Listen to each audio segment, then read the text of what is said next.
Allez, on va vous proposer de démarrer si ça vous convient et on va accueillir les collègues au fur et à mesure. Je vais me livrer à un très bref exercice introductif. Je proposerai à Mélodie de compléter ou d'indiquer, puisqu'en fait, on a partagé quelques idées en amont. Simplement, en premier lieu, vous remercier les uns et les autres de votre présence à ce troisième webinaire que nous avons souhaité intitulé Quelles aspirations des jeunes dans les territoires ruraux à l'heure des transitions, un thème suffisamment large pour pouvoir permettre aux uns et aux autres des expressions, avec deux invités, j'y reviendrai, euh, privilégiés pour échanger aujourd'hui avec nous. Simplement vous rappeler que ce troisième webinaire s'inscrit dans la continuité des précédents et dans leur intention et leurs principes et dans leurs modalités de fonctionnement. Pour rappel, le premier webinaire avait essayé de traiter les questions de manière d'habiter les ruralités par les jeunes avec la question des mobilités et on a invité notre collègue Mélanie Gambino de Toulouse. Le second webinaire, on avait essayé de mettre en parallèle quelques analyses de données statistiques de l'INSEE relativement récentes avec des échanges sur la façon dont localement on perçoit les éléments qui permettent de qualifier des rapports des jeunes au territoire. Et donc, ce troisième webinaire, dans la continuité, souhaite questionner la place des jeunes, leurs aspirations dans leur dimension à la fois matérielle, économique, sociale. On y reviendra au moment où on parle beaucoup de transition. Donc l'idée, c'est pas tant de dresser un tableau sombre des questionnements aujourd'hui, mais plutôt parler des préoccupations, des réalités vécues au travers de la façon dont certaines vivent ou lisent ces rapports. Et ces rapports-là, aujourd'hui, nous avons souhaité donner deux cartes blanches. La première dans l'ordre chronologique d'intervention, mais ensuite le débat pourra être pluriel est donné à Salomé Saké, qu'on remercie vivement de sa présence et de sa contribution à ce webinaire. On laissera le soin à Salomé, comme on se l'est dit en amont, de se présenter, de dire d'où elle parle, pour éviter de faire un teasing ou couper l'herbe sous les pieds à nos intervenants. Donc, carte blanche et merci Salomé d'être présente aujourd'hui. Et également Marie Simon, puisque de Pétale 07, qui, pareil, dira d'où elle parle et ce qu'elle a envie d'exprimer sur ces questions de rapport des jeunes à notre société aujourd'hui, à l'heure des transitions. J'en dis pas davantage sur leurs possibles expressions.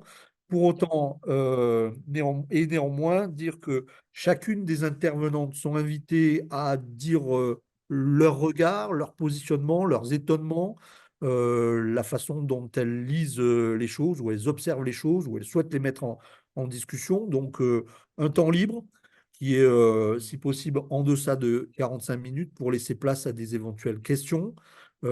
Si vous avez des questions, on vous invite à les déposer dans le chat de sorte à pouvoir un peu regrouper et ensuite permettre cet échange-là. On pourra éventuellement vous laisser la parole. Les intervenantes sont d'accord sur cette question-là, mais c'est pour éviter de trop hacher notre échange. Donc, des questions, n'hésitez pas. Première chose. Deuxième chose, on l'a peut-être, je le rappelle, ce webinaire est enregistré comme les autres et sera mis à disposition intégralement sur la plateforme de l'Observatoire de la jeunesse Ardèche dès la semaine prochaine, ainsi qu'un compte-rendu qui sera réalisé et publié dans la newsletter que nous avons le très grand plaisir de partager avec Info Jeune Aura, Isabelle et Olivier. Et donc tout ça sera mis également en format synthétique, évidemment, dans la newsletter. Donc voilà pour les modalités de fonctionnement. Et désormais, je vous propose de laisser place, et en renouvelant nos remerciements, à Salomé et Marie dans cet ordre-là. Salomé, je vous laisse prendre la parole et puis euh, intervenir à votre guise. Bonjour à toutes et à tous, merci beaucoup pour cette invitation. Je suis très contente d'être là justement pour parler de jeunesse. Ah, Ah oui, c'est ce bruit, ça va faire ce bruit à chaque fois qu'il y a quelqu'un, c'est ça? Oui, on s'excuse, en fait, il va y Non, avoir non, mais toujours c'est des petites... savoir si tout fonctionnait très bien. Je t'en Parfait. prie. Voilà. Simplement sur l'intervention, comme je le disais juste avant qu'on commence, moi j'aime beaucoup les interactions, justement avoir les réactions des personnes à qui je parle. Donc n'hésitez pas à dire dans le chat ce que ça peut vous inspirer ou les questionnements que vous pouvez avoir parce que je peux dérouler sur les questions économiques, écologiques et les aspirations des jeunes, mais je trouve ça toujours plus intéressant d'avoir directement des retours. Alors, s'il y en avait toutes les 2 minutes, ce serait pas possible, mais régulièrement quand même de pouvoir peut-être s'appesantir sur un point ou un autre, vraiment n'hésitez pas, c'est avec plaisir que je les prends en compte dans ma démonstration. Donc pour me présenter, je m'appelle Salomé Saké, j'ai aujourd'hui 28 ans, je suis journaliste pour le média en ligne Blast, qui est un média comment dire? Plutôt engagé ou en tout cas qui traite beaucoup des questions sociales, des questions économiques. Là-bas, moi, je parle beaucoup de grande pauvreté, j'essaie de documenter la situation économique, et sociale. Je parle de plus en plus également d'inégalité de genre et d'écologie. L'année dernière, j'ai publié un livre qui s'appelle «Sois jeune et tais-toi», donc aux éditions Payot, qui était une grande enquête sur la jeunesse, pour essayer de dresser un petit peu un état des lieux de ce que vivent les jeunes aujourd'hui en France métropolitaine, parce que j'ai pas voulu parler des outre-mer, parce que c'était vraiment des thématiques qui étaient encore différentes. Pour ce faire, je me suis appuyée sur tout un travail académique, sociologique, tout ce qui est existé en termes de statistiques, de travail universitaire en réalité sur les jeunes. Et j'ai voulu le coupler à une enquête de terrain en allant voir des jeunes de milieux sociaux très différents, avec des opinions politiques très différentes. Ça, c'était important. Et donc, dans ces jeunes, évidemment, il y avait des jeunes de milieux ruraux, il y avait des jeunes agriculteurs, il y avait aussi des jeunes de milieux très, très privilégiés du 6e arrondissement parisien. Donc, j'ai vraiment essayé d'avoir un échantillon un petit peu représentatif pour montrer que derrière les chiffres, derrière les statistiques, qui sont souvent ceux sur quoi on s'appuie quand on parle de jeunesse, il y a aussi des destinées individuelles, il y a des histoires qu'il ne faut pas oublier non plus. Donc, c'était vraiment essayer voilà, de coupler ces deux dimensions de la jeunesse et deux approches différentes de la jeunesse dans un livre donc qui s'appelle Sois jeune et tais-toi et qui est composé de trois grandes parties. Une première partie sur la situation économique des jeunes que je vais essayer dont je vais essayer de vous parler aujourd'hui pour commencer. Une deuxième partie sur le pessimisme des jeunes, parce que c'est une des grandes caractéristiques, je crois, aujourd'hui de la jeunesse. Et une troisième partie sur l'engagement des jeunes, sur leur rapport à la politique, sur leur rapport au changement et sur leurs aspirations également. Donc, quand on parle de jeunesse, j'aimerais juste, en courte introduction, rappeler qu'aujourd'hui encore, les jeunes sont victimes d'une image qui est très souvent biaisée, déformée, injuste dans les médias et dans la bouche des hommes et des femmes politiques. On pourrait penser que c'est un cliché et que c'est les jeunes qui le ressentent comme ça, mais on l'a vu pas plus tard qu'il y a quelques jours lors du discours de Gabriel Attal à l'Assemblée nationale, qui a eu une manière de parler de la jeunesse qui était tout à fait déconnectée des enjeux de terrain, de ce que voient les personnes qui travaillent sur le terrain avec les jeunes, avec une manière de parler très autoritaire finalement, de dire tu casses, tu répares, tu salis, tu nettoies, tu manques de respect, on va t'apprendre le respect. Le tout dans une politique très, euh, j'allais dire, autoritaire au sens du ton, c'est-à-dire que on veut que les jeunes se tiennent sages, qu'ils portent l'uniforme, qu'ils se mettent au service national universel. Et malheureusement, aujourd'hui, on a des clichés sur les jeunes qui sont véhiculés encore en 2024 au plus haut niveau de l'État et on a une grande incompréhension de ce que vivent les jeunes, de quelles sont leurs aspirations et de quoi ils auraient besoin. Et c'est pour ça que, à titre personnel, c'est une thématique qui me tient vraiment à cœur, même si aujourd'hui j'ai 28 ans, donc je suis un petit peu à la limite. Peut-être si certains et certaines se posent la question jusqu'à quand on est jeune, est-ce que vous êtes encore dedans? Il y a l'INSEE qui nous dit que on est jeune jusqu'à 29 ans. Alors bien sûr, c'est un chiffre qu'ils ont choisi comme ça, c'est pas une règle universelle. On peut tout à fait discuter de la définition de la jeunesse, mais moi, c'est sur ça que je vais m'appuyer aujourd'hui. C'est pour vous parler des 18-29 ans. Je ne vous parle pas non plus des mineurs, parce que c'est encore d'autres enjeux, d'autres thématiques, même s'ils sont bien évidemment aussi jeunes. Donc, j'ai commencé le livre et je voulais commencer enfin, ce webinaire avec ça, sur les questions économiques, parce qu'aujourd'hui, ce qui caractérise, je crois, les jeunes avant tout, c'est leur précarité économique et les milieux ruraux ne sont absolument pas épargnés. Alors, il y a une vraie rupture avec ce qu'on pouvait observer dans les années 60, dans les années 70, qui étaient des périodes de croissance économique, qui étaient des périodes où les jeunes pouvaient trouver du travail, pouvaient espérer avoir une amélioration considérable de leur niveau de vie en intégrant un certain travail et en restant dans ce travail-là. C'est ce que l'historien Jean-François Sirinelli il appelait les 30 glorieuses, la période des 4 P. Paix, prospérité, plein emploi et progrès. C'est ce qu'on qualifie souvent de conditions économiques exceptionnelles. Aujourd'hui, on en est bien loin. Et c'est vraiment un des points de départ de mon enquête, c'était de dire, mais les jeunes sont dans une situation économique qui a rarement été aussi, euh, qui a rarement aussi été aussi mauvaise depuis la Seconde Guerre mondiale. Alors évidemment, on ne va pas parler des périodes de guerre qui sont bien évidemment plus difficiles, mais si on regarde par rapport à nos parents, par rapport à nos grands-parents, eh bien ça a été globalement, économiquement, une longue dégringolade qui s'est fait vraiment au détriment des jeunes. C'est-à-dire que plus le temps a avancé, plus la situation économique globale s'est détériorée et plus les inégalités entre générations ont augmenté. C'est-à-dire qu'il y a quelques années, enfin il y a quelques années, il y a quelques décennies plutôt, quand on était plus jeune, on n'avait pas un niveau de vie aussi bas par rapport aux plus âgés dans la même société. Et aujourd'hui, c'est voilà, une forme de rapport de force qui s'est créé. On a 5 fois plus de chômage de manière générale hein, que dans les années 70. Et aujourd'hui, les jeunes, c'est environ 18% de chômage pour les 15-24 ans. Je vais beaucoup vous parler du travail, c'est important parce qu'en zone rurale, c'est aussi là que les jeunes comment dire, sont actifs. On a plus d'étudiants en zone urbaine et on a plus de jeunes qui travaillent plus tôt dans les zones rurales. Donc ce sont eux les premières victimes de ce marché du travail qui s'est flexibilisé à leur détriment. Encore une fois, j'insiste. Il y a un phénomène qu'on constate. Donc déjà, les jeunes ont plus de chômage, mais enfin, ils sont plus au chômage, ils sont plus exposés au chômage, mais ils sont également, et c'est peut-être le plus important, ils sont plus exposés aux emplois précaires. Et ça, c'est très important de le comprendre, parce que souvent, on va se dire, bah, les jeunes n'ont qu'à travailler, ils n'ont qu'à se bouger. C'est cette idée, je rappelle encore une fois que, et c'est pas pour taper sur le gouvernement comme ça de manière gratuite, mais tout début 2024, Emmanuel Macron à parler d'une jeunesse oisive. Donc il y a cette idée d'une jeunesse qui serait paresseuse, et c'est pas ce qu'on retrouve dans les faits, hein. En réalité, les jeunes se mettent au travail la plupart du temps, simplement ils sont dans des emplois qui sont de plus en plus précaires, qui sont de plus en plus difficiles. Aujourd'hui, pour plus de 2 tiers des jeunes, le premier emploi est précaire. Quand je parle d'emploi précaire, c'est l'intérim, le CDD, le statut d'auto-entrepreneur, tous ces emplois qui sont instables, qui ne permettent pas d'avoir la même protection sociale et qui souvent sont quand même mal rémunérés. On pourrait aussi parler des temps partiels qui sont subis par une partie des jeunes, c'est-à-dire que c'est pas qu'on veut moins travailler, c'est simplement qu'on ne nous permet pas d'avoir un 35 heures.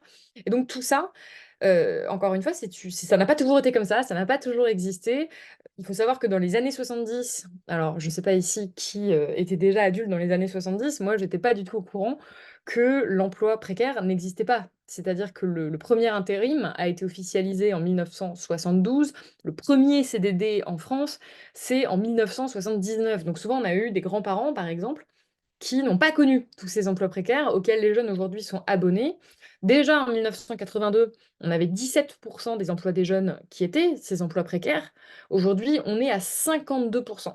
Donc je sais que ça fait beaucoup de chiffres, mais c'est des chiffres qui sont importants parce que c'est pas un ressenti des jeunes, c'est pas une impression, c'est vraiment des statistiques sur lesquelles on peut s'appuyer. On voit que le taux d'emploi précaire chez les plus jeunes explose. Et pour vous donner une idée sur le taux d'emploi précaire des plus âgés, aujourd'hui, donc 52% d'emplois précaires pour les plus jeunes, et pour les plus de 50 ans, on est à 5%. Donc c'est pas du tout la même situation économique, c'est pas du tout la même place sur le marché du travail. Et en plus, pour ne rien arranger, dès qu'il y a une crise économique, une période d'instabilité économique, les premiers qu'on licencie, les premiers qu'on n'embauche plus ou qu'on n'embauche pas, les premiers auxquels on met fin euh, à leur contrat, c'est-à-dire ceux qui sont souvent, voilà, par exemple en CDD, eh bien, ce sont les jeunes. C'est quelque chose qu'on a vu et qui était très frappant pendant la crise de 2008 déjà, c'est-à-dire que le taux de chômage des jeunes à l'époque avait bondi de quasiment 6%, alors que pour la population, c'était 1,7%. Donc on a, à chaque fois, c'est les jeunes qui vont payer les pots cassés. exactement la même situation en 2020. C'est pour ça que le Covid a été une période extrêmement difficile pour les jeunes, puisque le chômage a augmenté globalement pour toute la population d'une dizaine de pourcents et pour les jeunes d'une quinzaine de pourcents. Et là, j'ai eu vraiment des témoignages de jeunes absolument terribles qui disaient, bah voilà, dans ma boîte, on a licencié bah, tous les moins de 30 ans, c'est eux compris, c'est eux qu'on a virés parce que c'est eux qui avaient les emplois les moins stables, c'est eux qui étaient là depuis moins longtemps, et c'est ceux qui se retrouvent vraiment aux prises, voilà, avec cette précarité de l'emploi qui a des conséquences. Parce que quand on parle de précarité de l'emploi, il ne faut pas oublier qu'en France, quand on n'a pas de CDI, la vie n'est pas simple. Donc soit on a hérité et on a des parents qui peuvent nous aider, qui peuvent nous permettre d'obtenir un logement décent, qui peuvent nous permettre peut-être même d'acquérir un bien, qui peuvent nous permettre d'avoir un mode de vie avec des bonnes conditions de vie, soit on n'a pas hérité, soit on n'a pas d'aide familiale, et c'est là que c'est beaucoup plus difficile. Premièrement, c'est difficile de se projeter dans certains projets, c'est difficile d'investir, c'est difficile bah, surtout encore une fois quand on ne fait pas forcément d'études. Et puis deuxièmement, c'est difficile de maintenir un style de vie décent, en fait, tout simplement. Et là, on arrive à la précarité des jeunes. Alors, promis, après, je suis un peu plus positive, hein, le début est toujours un petit peu rude, mais c'est extrêmement, encore une fois, important de le comprendre. Pour comprendre les jeunes, c'est que quand on parle de précarité des jeunes, on parle de précarité de la majorité des jeunes. C'est pas une petite minorité de jeunes qui n'iraient pas très bien et qui seraient dans des conditions, des mauvaises conditions. Mais voilà, aujourd'hui, quand on parle de jeunesse, on parle avant tout de précarité. Et là encore, les chiffres sont absolument mais accablants sur le sujet. Et puis quand j'ai sorti le livre, je l'ai écrit en 2022, il est sorti en 2023. Entre-temps, là on est en 2024, tous les chiffres que je donnais à l'époque se sont accentués, ont empiré. C'est-à-dire que là, c'est vraiment une dynamique qui ne cesse malheureusement de s'intensifier. Donc, pour revenir toujours sur la question de la précarité, déjà, on a 59% des jeunes en 2022 qui disent avoir des difficultés matérielles. Aujourd'hui, le taux de précarité, donc des jeunes sous le seuil de pauvreté, il est de 38% contre 7% pour les plus de 50 ans. Donc encore une fois, on voit ce décalage qui est immense avec le reste de la population.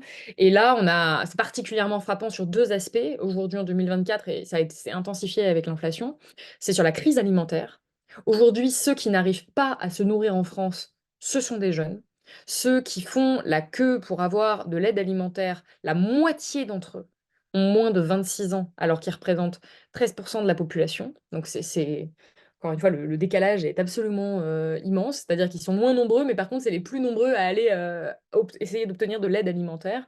On a également, bien sûr, la crise du logement. Là encore, les jeunes sont en première ligne, c'est ceux qui trouvent le moins facilement un logement, c'est ceux qui sont le plus exposés à la précarité du logement, et ça a été montré dans le dernier rapport de la Fondation Abbé Pierre, donc que j'ai même pas mis dans mon livre, mais là qui est sorti il y a quelques jours, qui nous montre encore une fois que les premiers à pas pouvoir se loger décemment, ce sont les jeunes. Ça rejoint les chiffres qui étaient parus plutôt, enfin fin 2023, les chiffres du baromètre du médiateur national de l'énergie, qui nous montrent qu'aujourd'hui en France, 8 jeunes sur 10 n'arrivent pas à se chauffer, avec, premièrement, évidemment, à cause des prix de l'énergie, des prix de l'électricité, et en fait parce que ce sont surtout eux qui occupent des logements qui sont mal isolés, des logements qui sont insalubres. Et on se retrouve en tout avec, par exemple, un étudiant sur deux qui, en plus de tout ça, ne mange pas à sa faim. Donc on est vraiment, et ça c'est les chiffres de l'association Copain, COP1, étudiants.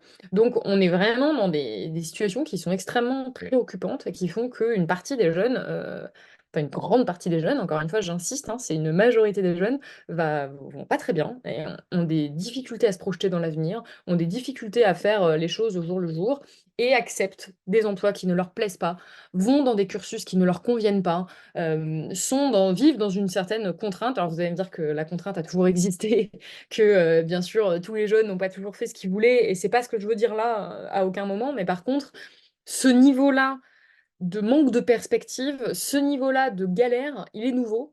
Alors j'utilise un terme un peu trivial, c'est galère, parce que c'est vraiment quelque chose qu'on m'a souvent dit. Oui, mais les jeunes ont toujours galéré. On galère quand on est jeune et puis après ça va mieux. Et là, malheureusement, pas du tout. C'est ce que a observé notamment le sociologue Camille Penny, ce qu'il relate dans plusieurs livres, dont un livre qui s'appelle Pour une politique de la jeunesse, où il explique et il documente ce qu'on appelle l'effet cicatrice. C'est-à-dire qu'on commence à constater aujourd'hui sur des personnes qui ont 35-40 ans que le retard qu'ils ont accumulé à cause de cette précarité qui est plus grande que celle de leurs parents ou leurs grands-parents ne se rattrape pas. C'est-à-dire qu'on est moins payé un jour, moins payé toujours. On est malheureusement exposé sur le long terme à cette baisse du niveau de vie. Et on arrive dans une société qui, encore une fois, est de plus en plus inégalitaire, où le patrimoine est en train de devenir de plus en plus concentré. Là, je vous invite vraiment à lire tous les travaux de Thomas Piketty, par exemple, qui parlent très très bien de ces dynamiques-là. Il y a aussi le rapport du Conseil d'analyse économique qui nous montre qu'en 1960, il y avait 30% de ce qu'on possédait en tant qu'individu qu'on avait hérité. Aujourd'hui, 35%, pardon, 35%. Aujourd'hui, on est à 60%. C'est-à-dire que plus le temps avance, plus ce qui prime dans la vie, c'est l'héritage. C'est d'où vous venez et non pas ce que vous allez construire. Ce qui crée une perspective voilà, très, très, très sombre. Et tout ça, c'est particulièrement frappant dans la question de l'immobilier, qui là encore en milieu rural est très très importante, puisque c'est une petite partie de la population âgée, enfin c'est vraiment important de le préciser, qui possède la majorité de l'immobilier français, globalement. Donc on a par exemple 3,5% des ménages français qui possèdent au moins 5 appartements, qui détiennent à eux seuls la moitié du parc locatif français. Donc c'est l'INSEE qui nous parle d'accumulation patrimoniale. Et en fait, quand on regarde, on se rend compte que 45% des multipropriétaires ont plus de 60 ans et le ratio passe à 70%. Donc, je ne vous refais pas toutes les chiffres, toute l'économie, mais globalement, c'est très très simple à comprendre. Il y a eu de l'inflation, il y a eu une explosion du prix de l'immobilier qui a été multipliée par exemple par 5 en 30 ans dans la région parisienne. C'est mathématique. Si vous avez investi quand vous aviez, enfin, il y a 30 ans, vous avez c'est le loto, hein, vous avez, clairement eu des biens qui ont pris énormément, énormément en valeur et qui deviennent complètement inaccessibles pour ceux qui arrivent maintenant. L'image que je prends souvent, c'est celle d'une partie de Monopoly où les jeunes sont les grands perdants. Parce que c'est comme si aujourd'hui les jeunes arrivaient sur une partie de Monopoly au 10e tour. On peut pas gagner. C'est pas possible, à part si on a hérité. Et tout ça, c'est très difficile à vivre pour une grande partie des jeunes, à part, j'insiste, cette petite minorité qui hérite, hein, qui est donc de plus en plus, je l'ai dit, le patrimoine se concentre, donc il y a de moins en moins de jeunes qui héritent, beaucoup, mais ces quelques jeunes-là, bon voilà, ça va très bien pour eux, mais globalement, pour tout le reste, c'est la désillusion, c'est le rêve qu'on continue à leur vendre, si tu travailles beaucoup, tu vas y arriver, tu peux faire ce que tu veux, et mathématiquement, sociologiquement, c'est pas vrai. Et globalement, ils travaillent beaucoup pour pas grand-chose. Et effectivement, une partie d'entre eux se dit: «Bah, dans ce système-là, à quoi bon, se donner à fond puisque de toute façon je suis mal payé, je suis dans des emplois qui sont difficiles, où on me donne peu de responsabilités, qui ne me plaisent pas, où j'ai du mal à avoir des perspectives et en plus j'ai pas de protection sociale et en plus à côté je peux pas faire ce que je veux». Et pour ça, j'ai interviewé dans le livre, l'économiste Daniel Lang qui nous explique que, par exemple, dans les années 70-80, avec un SMIC, donc quand même quelque chose qui entre-temps a été, ajusté avec l'inflation et tout ça, on pouvait faire un prêt pour une maison. Un couple au SMIC, par exemple, pouvait parfaitement faire un prêt pour une maison, on pouvait s'acheter une voiture, on pouvait avoir un niveau de vie plus décent qu'aujourd'hui. Aujourd'hui, quand on gagne un SMIC, qu'on est jeune, on arrive à peine à subvenir à ses besoins. Il est impensable d'obtenir, un prêt immobilier, alors peut-être dans certaines, régions particulières, mais globalement, c'est quand même extrêmement, c'est rendu beaucoup, beaucoup plus difficile qu'avant. Donc voilà, tout ça, c'est la situation économique. Elle est, extrêmement elle est vraiment construite contre les jeunes. Et ça, j'insiste, c'est des choix politiques, c'est des choix fiscaux, c'est des choix, c'est des décisions politiques sur comment on organise le marché du travail, sur comment on le flexibilise, sur tout simplement toutes les lois qui concernent l'héritage, la transmission, l'immobilier, c'est des choix économiques. Tout ce que comment il s'appelle? Je vais y arriver, l'économiste et journaliste François de Closets a documenté dans un livre qui s'appelle «La parenthèse boomer», que je vous invite vraiment à lire, où ce qui est intéressant, c'est que lui-même est un boomer et il explique que sa génération a pris des décisions politiques au détriment des jeunes, structurellement, qui ne l'ont pas forcément pensé comme ça, évidemment, parce qu'on ne se dit pas, «Je déteste les jeunes et je veux, voter pour, qu'ils vivent mal», mais par contre, gl concrètement, c'est ce qui s'est passé. Et donc tous les jeunes, moi, que j'ai pu rencontrer, la plupart d'entre eux n'ont pas du tout conscience de tout ce que je suis en train de vous dire là. Ils n'ont pas politisé leurs pensées, ils sont pas au courant de toutes les dynamiques économiques. Ce qu'ils voient, c'est qu'ils galèrent. et qu'ils ont du mal à se maintenir à flot, ils ont du mal à garder la tête hors de l'eau, et se rajoute à tout ça un pessimisme générationnel. Là encore, je précise tout ce que je dis, c'est des statistiques, c'est des tendances. Vous aurez toujours un contre-exemple à me donner de votre petit-neveu qui va très bien. Bien sûr, il y a des jeunes qui vont très bien, il y a des jeunes qui s'en sortent très bien. On a même des jeunes qui viennent de milieux défavorisés, qui arrivent au sommet de la pyramide économique. On a des contre-exemples, mais c'est pas les tendances. Et c'est pas les tendances profondes qui meuvent la jeunesse aujourd'hui. Et donc, quand on parle de pessimisme, je pense qu'on l'a beaucoup vu avec les jeunes agriculteurs. Là, récemment, avec les mobilisations qu'il y a eu, où on a vu des interviews à la télévision. Alors, on a eu globalement les agriculteurs, mais on a vu des jeunes désespérés.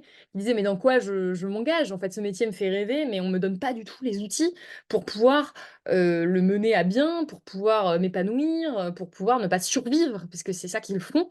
Donc, ça a mis la lumière sur une des problématiques de une des sphères professionnelles des jeunes, mais en réalité, c'est malheureusement une vision, un phénomène, comment dire, un poids psychologique que partagent énormément de jeunes.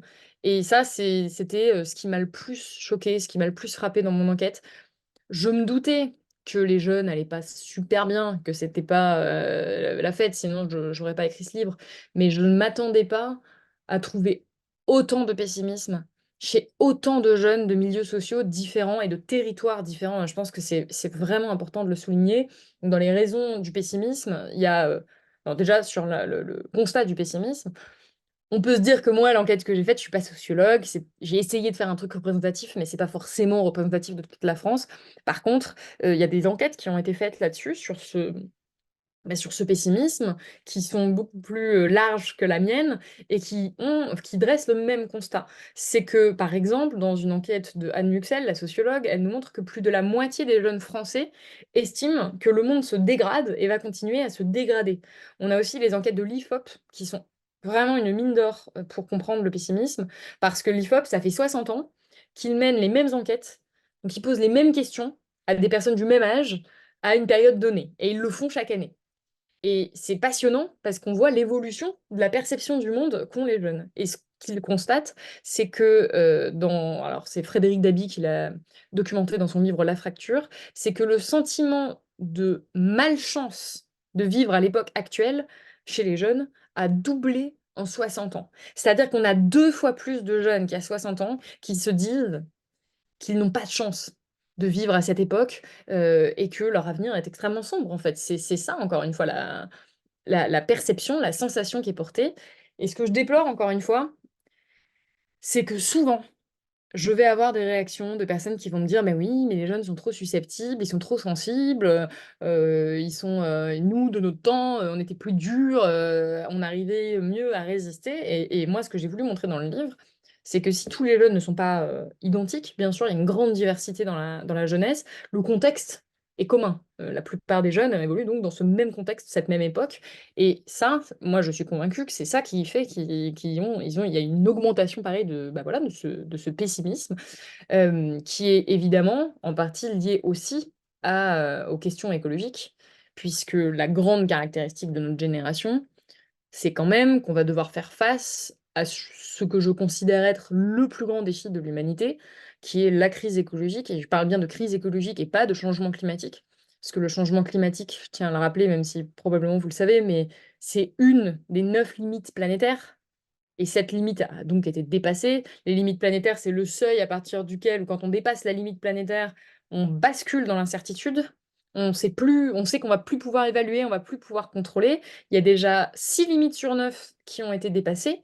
Donc le changement climatique, ça en est une. La perte de la biodiversité, par exemple, ça en est une autre. L'acidification des océans, ça en est encore une autre. Et ça, si tous les jeunes n'ont pas complètement conscience de la crise écologique, de sa profondeur, de sa complexité, globalement, à peu près enfin, l'immense majorité des jeunes sont au courant que ça sent pas très bon, pour nous, cette affaire. Et surtout, ce qui terrifie beaucoup de jeunes, c'est pas tant le constat, de la crise écologique que le constat de l'inaction politique.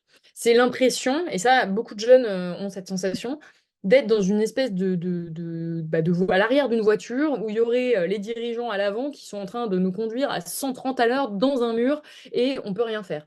Et j'insiste, ça veut pas dire que tous les jeunes sont des écolos, de fervents écolos, qui sont militants écolos, pas du tout. Je dirais même que la majeure partie des jeunes ne sont pas écolos au sens de leur mode de vie.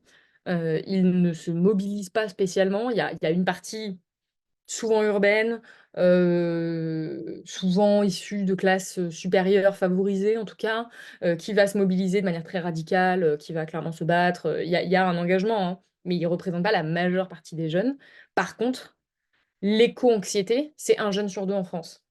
Donc même si les jeunes ne vont pas s'investir, même si ça ne veut pas dire qu'ils vont dédier leur vie à l'écologie, ils sont inquiets, au fond. Ils savent que leur avenir est compromis. Et ce qu'on constate, là encore, c'est des difficultés à se projeter dans un avenir long. Et moi, une des grandes questions que je posais aux jeunes, c'était de quoi vous rêvez? Quels sont vos rêves dans 20 ans, 30 ans? Où est-ce que vous aimeriez être? Qu'est-ce que vous aimeriez avoir accompli? Et en fait, la plupart des jeunes avaient vraiment une difficulté majeure à se projeter dans l'avenir. Beaucoup me disaient, de toute façon, je suis pas sûre qu'on sera encore là. De toute façon, là, vu la tournure que ça prend. Et encore une fois, j'insiste, ça veut pas dire qu'ils vont pas acheter sur Amazon, ça veut pas dire qu'ils vont pas prendre l'avion. Mais il y a quand même cette vision d'un monde qui s'effondre, d'un monde qui va très très mal et d'un effondrement duquel ils ne sont pas du tout protégés. Et tout ça crée j'insiste, hein, une jeunesse qui va pas bien. On a tous les chiffres de la santé mentale que je donnais déjà dans le livre, mais qui ont été, comment dire? Qui ont été décuplés là en 2 ans, sur, les jeunes qui ont des troubles mentaux croissants, des troubles dépressifs notamment. Donc en France, c'est un chiffre qui reste stable, qui est survenu pendant la pandémie, mais qui reste stable. C'est les chiffres de Santé publique France qui nous disent qu'un jeune sur 5, je sais pas si on se rend compte, hein, 20 des jeunes souffrent de troubles dépressifs. C'est monstrueux de se dire qu'on est dans une société où il y a des jeunes qui vont aussi mal, qui sont dans un tel état de détresse, dans un tel état de désespoir. Après, on a tous les chiffres, je le disais, un jeune sur 2 pardon, qui souffre d'éco-anxiété, on a tout le voilà, ce mal-être. Et là, récemment, il y a quelques jours, on a eu les chiffres qui nous disait, c'était Santé publique France toujours, il me semble, qui nous disait qu'il y avait une explosion des suicides, chez les jeunes. Donc, voilà, tout ça est très, très réjouissant. J'espère que vous allez bien en ce jeudi matin. Encore une fois, je voudrais ce constat un peu sombre parce que ce que j'aimerais, c'est qu'on ait de l'empathie pour les jeunes et qu'on arrête de les considérer comme des incapables, comme des paresseux, comme des personnes égoïstes. Je dis pas du tout que c'est une génération parfaite, cohérente, sans contradiction. Je pense que les jeunes, comme toute génération, ont des contradictions, ont des comportements qui sont pas, collectifs, ont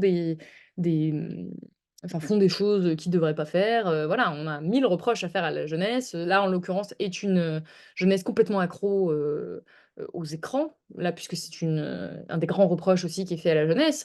Mais regardons un peu le contexte dans lequel ils évoluent. C'est-à-dire qu'aujourd'hui, un jeune qui arrive à peu près à faire, à trouver un travail, qui lui plaît à peu près ou dans lequel il est à peu près bien, à gagner sa vie, à acquérir de l'autonomie financière, rien que ça, faut avoir conscience que c'est une prouesse, en fait.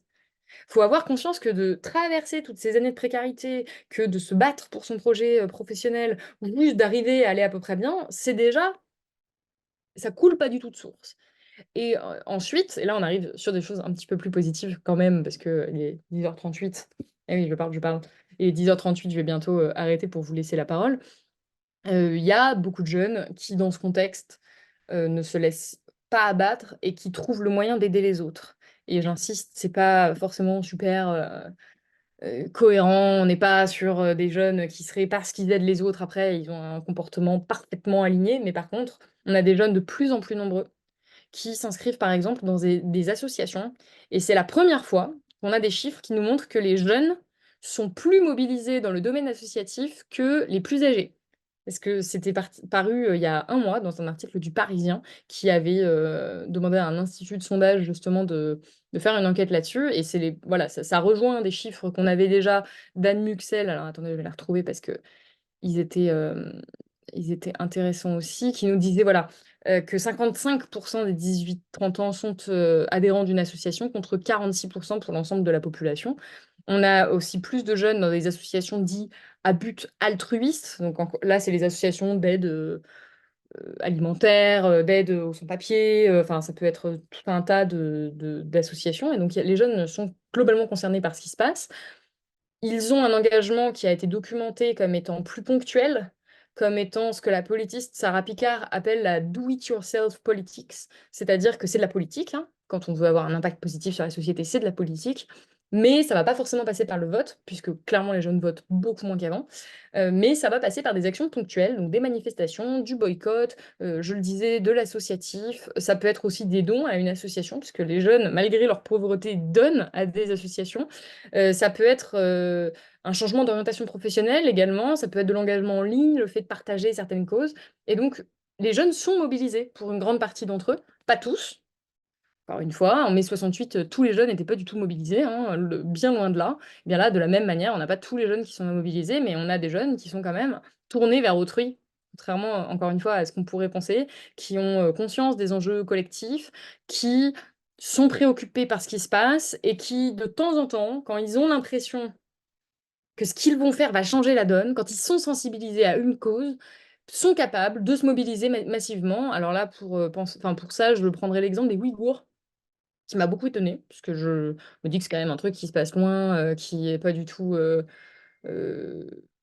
comment dire? Qui rentre pas forcément dans ce qu'on pourrait attendre de l'engagement des jeunes, qui là touche vraiment à l'international. Et en fait, il se trouve que des stars des jeunes, des footballeurs, des influenceurs de télé-réalité, se sont mis à partager, massivement des contenus sur la situation des Ouïghours. Et en fait, on s'est retrouvé avec des jeunes qui boycottaient des marques qui avaient un rapport ou qui avec les Ouïghours, ou qui utilisaient le travail, forcé donc, des Ouïghours.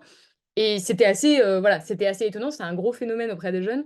Je reprendrai également le Z-Event. Alors pour ceux qui ne connaissent pas, c'est un événement qui se déroule chaque année sur la plateforme Twitch. Donc la plateforme Twitch, c'est une plateforme de streaming où globalement c'est fait pour des gens qui jouent aux jeux vidéo, qui, je vais vulgariser s'il y a des jeunes ici qui vont hurler, mais c'est qui vont regarder d'autres personnes jouer aux jeux vidéo et commenter. Aujourd'hui, c'était ça à la base de Twitch. C'est devenu un truc beaucoup plus large, où en fait on a même des émissions de politique qui se déroulent aujourd'hui, mais c'est vraiment la plateforme des jeunes. Twitch, c'est fréquenté par des jeunes. Et chaque année, il y a un événement qui s'appelle le Z-Event, qui rassemble toutes les stars un peu de la plateforme, et qui vise à lever des fonds pour des associations. Notamment, là, depuis ces 2 dernières années, des associations écologistes. Et c'est, il faut le savoir, donc c'est les jeunes principalement qui donnent de l'argent, c'est les plus grosses levées de fonds qu'on ait eues sur internet. C'est 10 millions d'euros. Là, ça fait ces 2 dernières années, c'était 10 millions d'euros en 3 jours levés pour des associations écologistes par des jeunes. Donc encore une fois, pour des jeunes qui en auraient rien à faire, tout ça, en fait, on constate que quand ils ont l'impression que leur, argent va être bien utilisé, quand ils ont l'impression aussi de pouvoir contribuer à quelque chose, ils le font. Parfois, encore une fois, à leur dépens, parce que c'est moi, j'ai interviewé des personnes qui me disaient: «Bah, moi, je vis, dans un logement du Crous, je vis, je survis, quoi, mais là, j'ai donné, 10 € à cette association parce que, contrairement à ce que va me dire un homme ou une femme politique, j'ai confiance». J'ai confiance en mon streamer préféré, dans la manière dont l'argent va être utilisé. S'ils me disent que ça va être bien utilisé, c'est que ça va être bien utilisé. Et donc, en fait, c'est une transformation des modes d'engagement qui s'opère, clairement. C'est-à-dire qu'on ne s'engage pas de la même manière que nos parents, on ne s'engage pas de la même manière que nos grands-parents. C'est ça qui suscite de l'incompréhension. C'est ça qui amène à parfois à se dire: «Mais les jeunes en ont rien à foutre, de ce qui se passe dans le monde». Alors que c'est juste des transformations qu'il faut comprendre pour se dire qu'en réalité, les jeunes, pour beaucoup, aspirent à un monde nouveau, aspirent à un avenir plus désirable qui n'est pas nécessairement individualiste, même s'ils sont pour beaucoup, bien sûr, happés par la société consumériste, individualiste. Mais il faut sortir de cette idée selon laquelle les jeunes, voilà, s'en moqueraient complètement.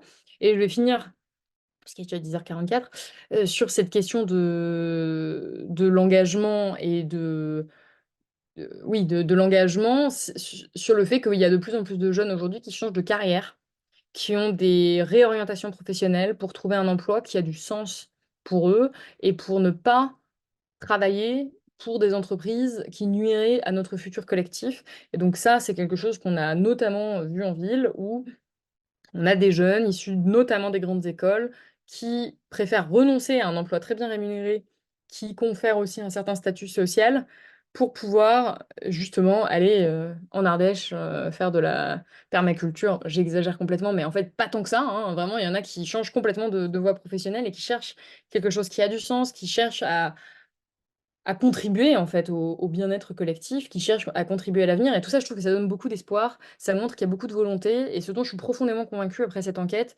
c'est que beaucoup de jeunes n'attendent qu'une main tendue. Et que si on leur donne la possibilité de s'épanouir et on leur donne la possibilité de s'intégrer dans le collectif, ils sont vraiment nombreux à n'attendre que ça. En réalité, ils sont juste, pour certains, tellement mal. Ils ont la sensation que c'est tellement impossible, ils se débattent tellement que oui, une grande partie d'entre eux va se réfugier dans les réseaux sociaux, dans des comportements ultra-consuméristes. Mais globalement, si on leur disait, bah là, demain, il y a une mobilisation énorme où on est sûr que ça va vraiment changer les choses et on va avoir plus d'égalité, on va avoir tu vas avoir de meilleures conditions de vie, ils seraient beaucoup je pense, à vouloir et pouvoir aussi se mobiliser. Donc, tout ça montre que tout voilà, n'est pas complètement noir, heureusement, du côté de la jeunesse. Je pense qu'il y a beaucoup d'espoir aussi, mais que ces jeunes ont besoin d'être aidés, ont besoin d'être accompagnés, ont besoin d'être estimés, ont besoin de considération. Et en fait, quand on a, j'insiste, c'est pas pour taper sur le président gratuitement, mais parce que c'est vraiment choquant, quand on a un président qui évoque une jeunesse oisive, c'est terrible le message qui est envoyé aux jeunes. C'est terrible sur la considération politique qu'on leur donne, sur la place qu'on leur donne dans la société. Quand on a autant de pauvreté, autant de précarité, que ça augmente, qu'on a tous les chiffres qui augmentent et qu'il n'y a pas de mesures massives qui sont prises par le gouvernement, le message qu'on envoie, c'est aussi, bah, vous pouvez sombrer dans la précarité alimentaire la plus rude et on bouge pas. Et on met 2 milliards d'euros dans un service national universel. 2 milliards d'euros. Alors que les associations n'arrivent même pas à nourrir tous les jeunes. Donc il y a vraiment un problème de politique publique que je souligne parce que j'espère que ça va changer, tout simplement, et qu'on n'aura plus des jeunes, des files d'attente de jeunes tous les soirs, où j'avais des associations moi, qui m'expliquaient que parfois des jeunes pouvaient attendre 1 heure pour un bout de pain. 1 heure pour un bout de pain. En France, c'est quand même voilà, extrêmement choquant. Je vais peut-être m'arrêter là parce que c'est 10h47. Je vais peut-être vous laisser parler quand même pour qu'on puisse avancer ensemble. Merci beaucoup Salomé. Peut-être avant Marie de te donner la parole, il y avait une question de Samuel dans le chat qui disait qu'est-ce qu'on peut faire en tant que professionnel ou parent pour et avec les jeunes. Le risque d'être désabusé et découragé est parfois proche. Je ne sais pas si Samuel, tu veux compléter et Salomé rebondir avant de donner la parole à Marie. Ça dépend dans quel contexte. Oui, oui. Moi, définitivement, je suis plus jeune. J'ai 47 ans. Et ça doit faire, oui, à peu près 20 ans que je suis dans le secteur de l'animation et dans ces questions d'accompagnement des jeunes, notamment, ces questions d'engagement. Et c'est vrai que enfin, c'est très personnel, hein, mais des fois, c'est un peu décourageant, oui, de se dire, 20 ans plus tard, on n'en est pas bien mieux, j'ai l'impression. Voire on en est pire.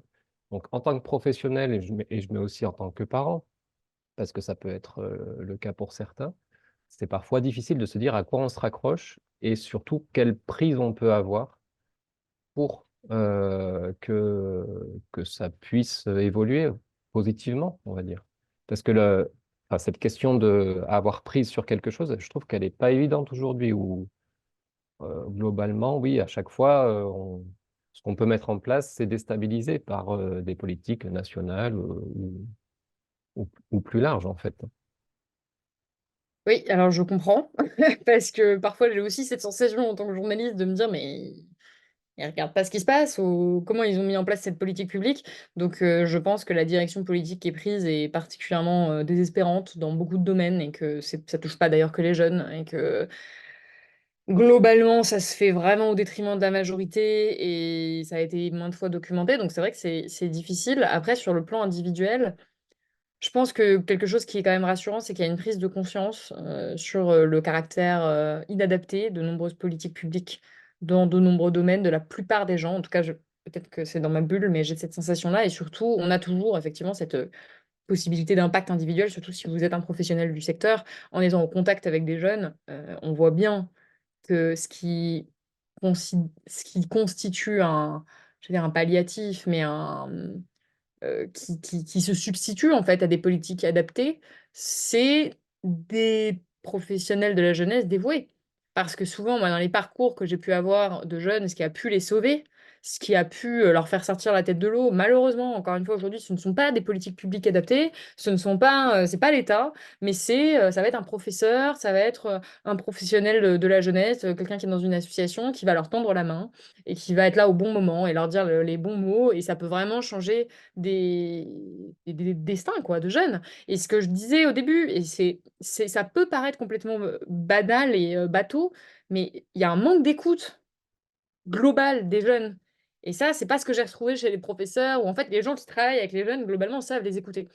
Et enfin, je ne le connais pas tous, mais dans leur majorité, j'ai cette sensation-là, parce que tout simplement, ils voient bien au quotidien que les jeunes ne sont pas des horribles personnes, complètement, soit qu'on catégorise comme dangereux, soit qui seraient complètement stupides, ou les deux. Donc, ils ont aussi cette capacité d'écoute des jeunes, et elle est extrêmement précieuse, parce que c'est ce qui leur manque. Et souvent, moi, enfin là, j'ai fait beaucoup, beaucoup de rencontres dans des établissements scolaires, j'ai fait beaucoup de rencontres dans des librairies où il y avait beaucoup de jeunes et qui me disaient parfois que quand leur famille les écoute, que quand ils ont cette empathie, cette considération pour ce qu'ils font dans leur entourage, ça change tout. Vraiment, ça change tout pour eux déjà à échelle individuelle. Alors ça remplace pas une solution politique, hein. Je pense que ça n'empêche pas des jeunes de sombrer et que c'est pas suffisant seul, mais c'est déjà énorme. Et de ne serait-ce que montrer de la considération pour le parcours d'un jeune, d'écouter avec intérêt réel leurs aspirations sans se dire, en fait, c'est ça qu'il faudrait qu'ils fassent. Parce qu'en fait, souvent, c'est ça qui se passe comme dynamique dans la bouche d'une partie des plus âgés. C'est on les laisse parler parfois, mais on les écoute pas. Et on va juger leur centre d'intérêt. On va se dire, mais de toute façon, enfin, t'as pas qu'à être sur TikTok. Et en fait, ce jugement, il fait mal. Il frappe de plein fouet les jeunes. Il les empêche de s'exprimer librement d'être considérés, estimés pour ce qu'ils font, qui parfois rentrent pas dans la case de notre représentation de ce qui est bien et de ce qui est admirable et de ce qui est considérable. Et je pense que ça, c'est un changement individuel qu'on peut avoir quand on est évidemment professionnel de la jeunesse, mais même de manière générale, dans notre entourage, d'apporter une écoute, de réellement demander aux jeunes, mais c'est quoi?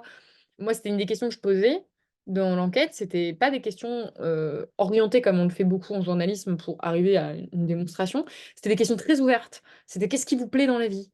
Qu'est-ce qui vous intéresse? Qu'est-ce que vous aimeriez faire?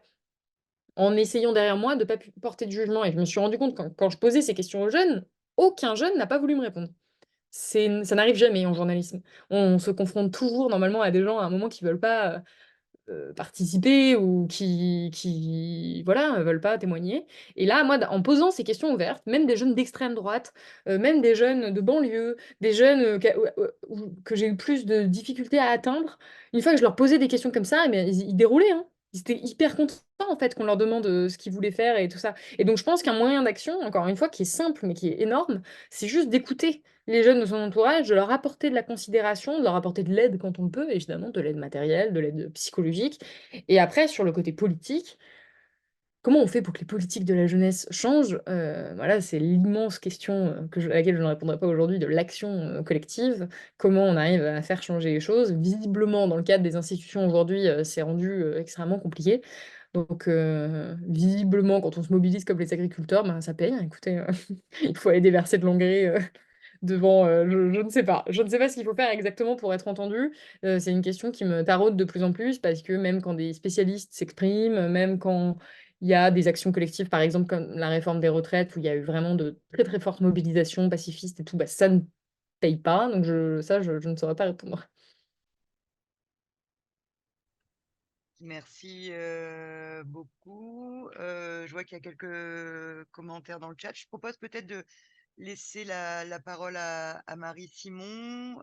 N'hésitez pas ou à vous noter les questions ou à les noter dans le chat pour qu'on puisse rebondir vraiment après collectivement après l'intervention de Marie.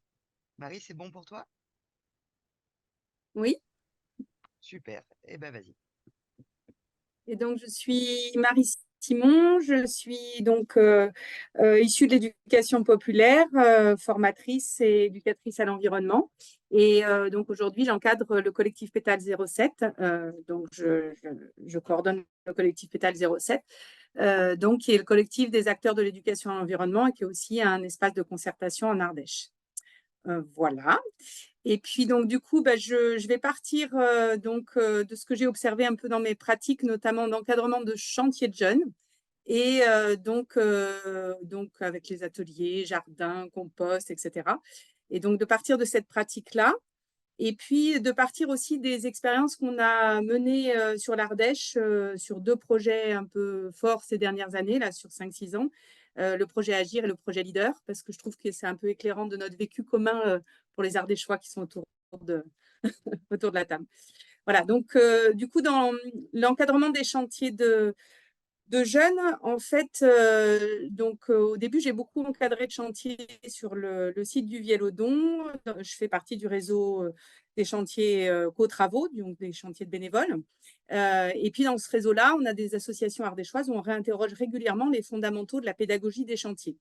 Alors, pourquoi je vous parle de ça? Parce que c'est quand même une des plus vieilles politiques jeunesse, puisque si on parlait des politiques jeunesse, ça, c'est une des plus vieilles, qui est issue d'après-guerre et qui reste inspirante et toujours d'actualité, pas pour les mêmes raisons. Ce n'était pas la reconstruction après-guerre, mais c'est bien les échanges, les rencontres entre jeunes, le partage de savoir-faire, et puis quelque part de reconstruire quand même le monde dans lequel on est aujourd'hui. Voilà, donc du coup, on s'appuie toujours sur ces expériences-là, mais différemment. Du coup, peut-être rappeler quelques fondamentaux de la pédagogie des chantiers. C'est là-dessus qu'on s'appuie pour vivre des choses avec les jeunes. Donc, c'est beaucoup une pédagogie du se construire en construisant, en coopérant. C'est vivre des moments de convivialité, de rencontres. Voilà, c'est réconcilier la tête et les mains avec la notion d'effort physique. C'est agir sur un territoire, être en lien avec ce territoire parce qu'on va faire pour de vrai sur ce territoire-là. Et puis aussi, partager de la vie quotidienne et de la vie collective et qui va nous mettre en lien avec quel type de vie quotidienne et collective on veut, quelle relation à notre environnement et quelles pratiques écologiques on veut avoir, puisque la plupart des chantiers sont aussi organisés avec des temps de vie quotidienne et collective sous tente et donc amènent donc les jeunes à gérer ce quotidien dans l'environnement et donc pouvoir expérimenter des pratiques peut-être plus écologiques au quotidien. En tout cas, il y a toujours une base qui est avoir une cause.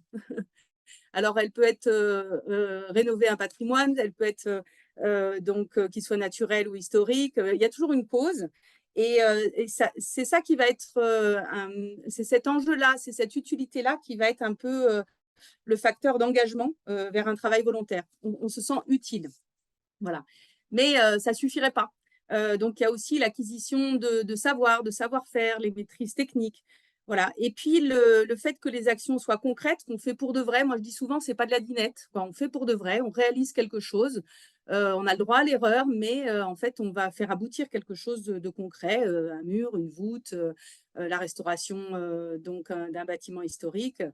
Et donc, si dans la pédagogie chantier, il y a bien ces fondamentaux de toujours valoriser à la fin, c'est effectivement pour que ça donne confiance en soi, que ça permette à chacun de s'approprier ce qui s'est fait collectivement.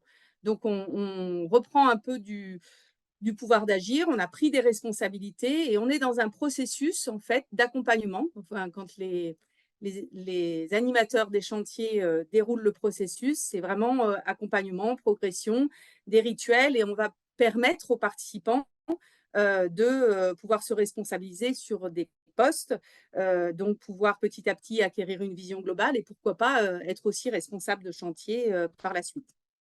Voilà, donc il y a un côté un peu essayer de rendre possible des choses. Voilà, ça c'est un peu la démarche des chantiers de bénévoles que je résume. Il y a plein de livres là-dessus. Voilà. Par contre, du coup, je vais éclairer un peu ce qui s'est passé dans le programme Agir qu'on a eu sur l'Ardèche, où finalement, ça a été l'occasion pour pas mal d'éducateurs à l'environnement d'expérimenter des projets par et avec les jeunes qui permettait de passer du chantier avec des publics qui ont choisi et qui sont volontaires et qui font un séjour en chantier, à plutôt des temps, des versions un peu découvertes d'une journée chantier avec des publics plus éloignés. Donc, on a eu plusieurs expériences avec des BTS-GPN, des étudiants de la licence du CERMOSEM, des collégiens, des aides animateurs, des jeunes en SNU qui étaient plus éloignés de ces associations, à qui on a proposé en fait un passage à l'action sur justement une journée. Alors concrètement, il y a un projet d'un coin nature dans une école. Les enfants et les enseignants expriment les enjeux qu'ils ont sur ce lieu. Et puis, les jeunes encadrés en chantier vont essayer de répondre à ce besoin, à ces rêves. Donc ça, on rejoint la question de l'utilité. C'est sur une journée, donc le travail en équipe, la coopération.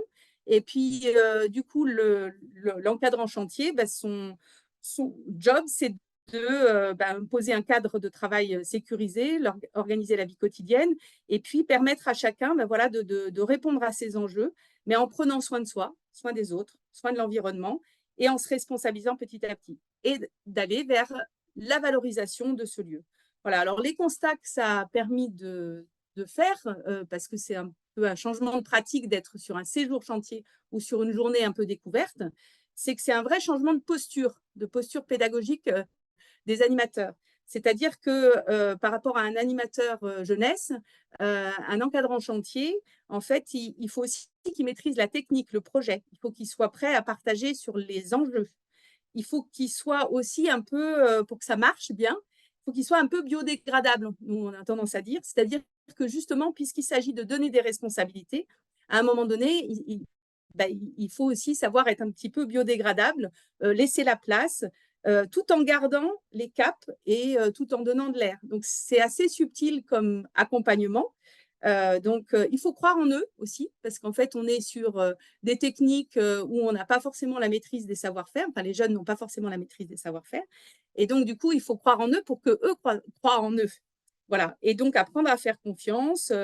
Tout n'est pas forcément cadré, maîtrisé. N'empêche que celui qui encadre, qui accompagne, il va rester en soutien, il va rester en proposition et il va rester prêt à rattraper, à être garant. Voilà. Sur les chantiers bénévoles l'été avec une commune, si le mur n'est pas fini par les jeunes, l'encadrant, il faut qu'il finisse, il faut qu'il termine, il faut qu'il aille au bout. Voilà, donc il y a des choses comme ça. Donc ces constats-là, qu'il y avait vraiment quelque chose dans la posture pédagogique, et donc du coup qu'il fallait adapter cette posture pour ceux qui n'étaient pas encadrants chantier à la base et qui l'ont vécu, c'est vrai que ça a été des vrais apports de se dire, en fait, on peut faire autrement quand on veut favoriser cette histoire d'engagement et de faire pour de vrai avec des jeunes. Voilà, donc ça, c'était un peu des expérimentations qui se sont faites dans des petites journées. On voulait vraiment tester des journées d'encadrement d'action d'éducation à l'environnement avec des jeunes et pas simplement une animation nature. Donc, je pense qu'il y a pas mal d'éducateurs à l'environnement en Ardèche qui, du coup, se sont découverts dans ce changement de posture pédagogique. Et puis après, il y a eu en parallèle un autre contexte. C'est celui du programme Leader Ardèche Club. Donc là, on est dans une situation où on a un programme européen, donc avec un groupe d'action locale, de membres d'élus, société civile et élus politiques, qui justement souhaitent mettre en enjeu, en intention du programme, le fait que comme il n'y a pas assez de jeunes dans les instances, en fait, comment on fait pour donner envie à des jeunes d'être dans ces instances-là et de trouver leur place dans ces instances-là. Pourquoi je fais le lien avec les deux? Parce que finalement, le processus d'accompagnement qu'on a pu expérimenter dans ce programme, et puis la nécessité de changer les pratiques et les postures pédagogiques se retrouvent dans le même, du même ordre. Donc ce programme, il y avait, on peut dire dans le contexte, il y a un axe clair, le changement de pratique et la place des jeunes dans la gouvernance. Ça, je pense que c'est un élément important, que au moins l'intention soit claire, parce que ça va permettre de garder les caps, justement. Et c'est ce qu'on retrouve dans la pédagogie des chantiers, c'est que l'intention, l'enjeu au départ doit être clair. Après, l'autre parti pris, ça a été de travailler en binôme élu-technicien, donc de décloisonner. Et sur les chantiers de bénévoles, je vais faire sans arrêt un peu le parallèle, sur les chantiers de bénévoles, c'est pareil. Il y a souvent un binôme, une association de chantier et une collectivité, une association de chantier et une structure. Et en fait, ce binôme, il doit bien fonctionner, il doit partager des valeurs communes et il doit être au service de la cause, qui n'est pas la réalisation du chantier, mais qui est bien la réalisation des jeunes dans ce chantier. Comment ils peuvent se réaliser, comment ils peuvent vivre quelque chose. Et c'est là où il ne faut pas se tromper non plus. Même s'il faudra faire aboutir le chantier, et là, il faut faire aboutir comment on a pu faire la place aux jeunes dans la gouvernance d'un programme. Voilà. Donc, du coup, ce binôme, il va être en vigilance, avec des garde-fous, avec des alertes, pour que ça ne bascule pas. Ça peut basculer dans le jeune alibi, dans le jeune contraint. Donc, voilà, c'est pour ça que je dis qu'il faut avoir des valeurs, à mon avis, fortes. Et puis, il faut accepter qu'on va se mettre dans une démarche expérimentale, qu'on a le droit à l'erreur, mais que, en fait, ce qui va être important, c'est analyser nos erreurs, rebondir, reprendre la main peut-être un peu différemment. Comment ça s'est passé justement, cette démarche expérimentale et qui s'est construite au fur et à mesure. Et c'est vrai qu'on vit ça aussi sur les chantiers. Pour moi, j'ai vécu ça puisque j'étais donc membre du leader et à l'exécutif en charge de cette mission-là, changement de pratique et place des jeunes dans la gouvernance. C'est qu'il y a eu une phase découverte, une phase expérience et puis, pour moi, une phase capitalisation, valorisation. La phase découverte, on est parti du principe qu'on ne peut pas donner à des jeunes l'envie de s'investir dans un espace qu'ils ne connaissent pas. Donc, et même pour n'importe quelle personne, c'est pareil. Souvent, on dit, est-ce que tu veux rentrer dans un conseil d'administration? Tu ne sais pas comment ça fonctionne. Voilà. Donc, en fait, pour s'investir, il faut connaître. Du coup, pour connaître, il faut qu'on te laisse rentrer. Mais rentrer dans un espace dont tu n'as pas les codes, dont tu n'as pas la compréhension de la complexité et tout ça, ça peut être plutôt angoissant qu'autre chose. Donc, on a travaillé à partir d'un atelier jeunesse et gouvernance, un peu un cocon de convivialité, de bien-être, d'écoute, d'explication, pour se préparer à aller observer la vraie vie. Donc, à rentrer dans le GAL, le groupe local, le groupe d'accompagnement d'action locale, je vais y arriver. Rentrer dans ce groupe-là, c'est 40-50 personnes, plutôt pas tout jeunes, décisionnaires de beaucoup d'euros. Et donc, il faut être prêt à pouvoir y aller. Et y aller pourquoi? Donc, on est parti du principe que déjà, c'était observer pour comprendre comment ça marche. Et donc, d'être soutenu dans ce temps d'observation en mettant en place un principe de parrain, de parrain, marraine, bienveillant, qui s'assoient à côté de toi, qui sont des élus de ce groupe et qui vont pouvoir te décoder au fur et à mesure pour que tu ne passes pas 3 heures de réunion à rien comprendre. Voilà, donc ça a été une autre étape dans la démarche. Et puis, que tes observations, en fait, si tu ne vas pas faire beaucoup de réunions comme ça. Donc, comment tes observations, elles peuvent servir. Donc, il fallait avoir comme enjeu de se dire, les observations que les jeunes vont pouvoir repartager, elles peuvent devenir force de proposition pour ce groupe de travail. Puisqu'on parle de changement de pratique, il faut que le groupe de moins jeunes, il soit prêt à entendre qu'il y a des conditions qui ne sont pas favorables pour des jeunes s'investir dans ce lieu et comment ils vont les prendre en compte pour changer le fonctionnement d'un espace et qu'ils permettent aux jeunes de faire sa place, mais aussi aux moins jeunes de faire la place.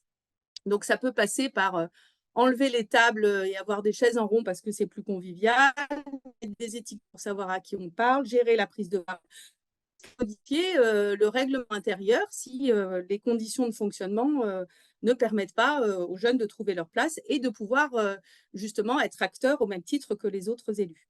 Voilà, des phases d'observation, pour moi, on ne peut pas durer trop longtemps dans une phase d'observation. On va s'ennuyer, on tourne en rond, etc.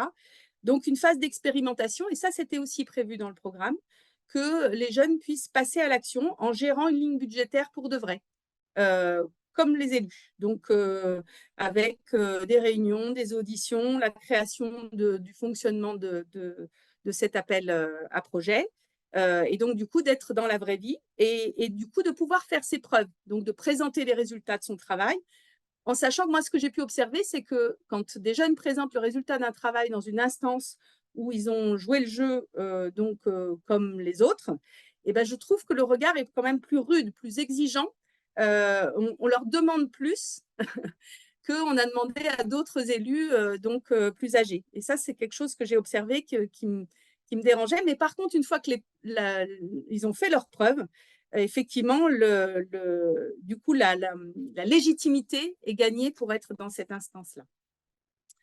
Voilà. Et puis, faire évoluer les situations d'expérience, ouvrir de nouvelles perspectives. Donc, c'est comme ça qu'on est parti sur un projet de coopération avec un autre territoire en Bretagne. C'est pour ça aussi qu'on a développé un peu comment les jeunes observateurs pouvaient passer élus dans cette instance-là. Et élus jusqu'où?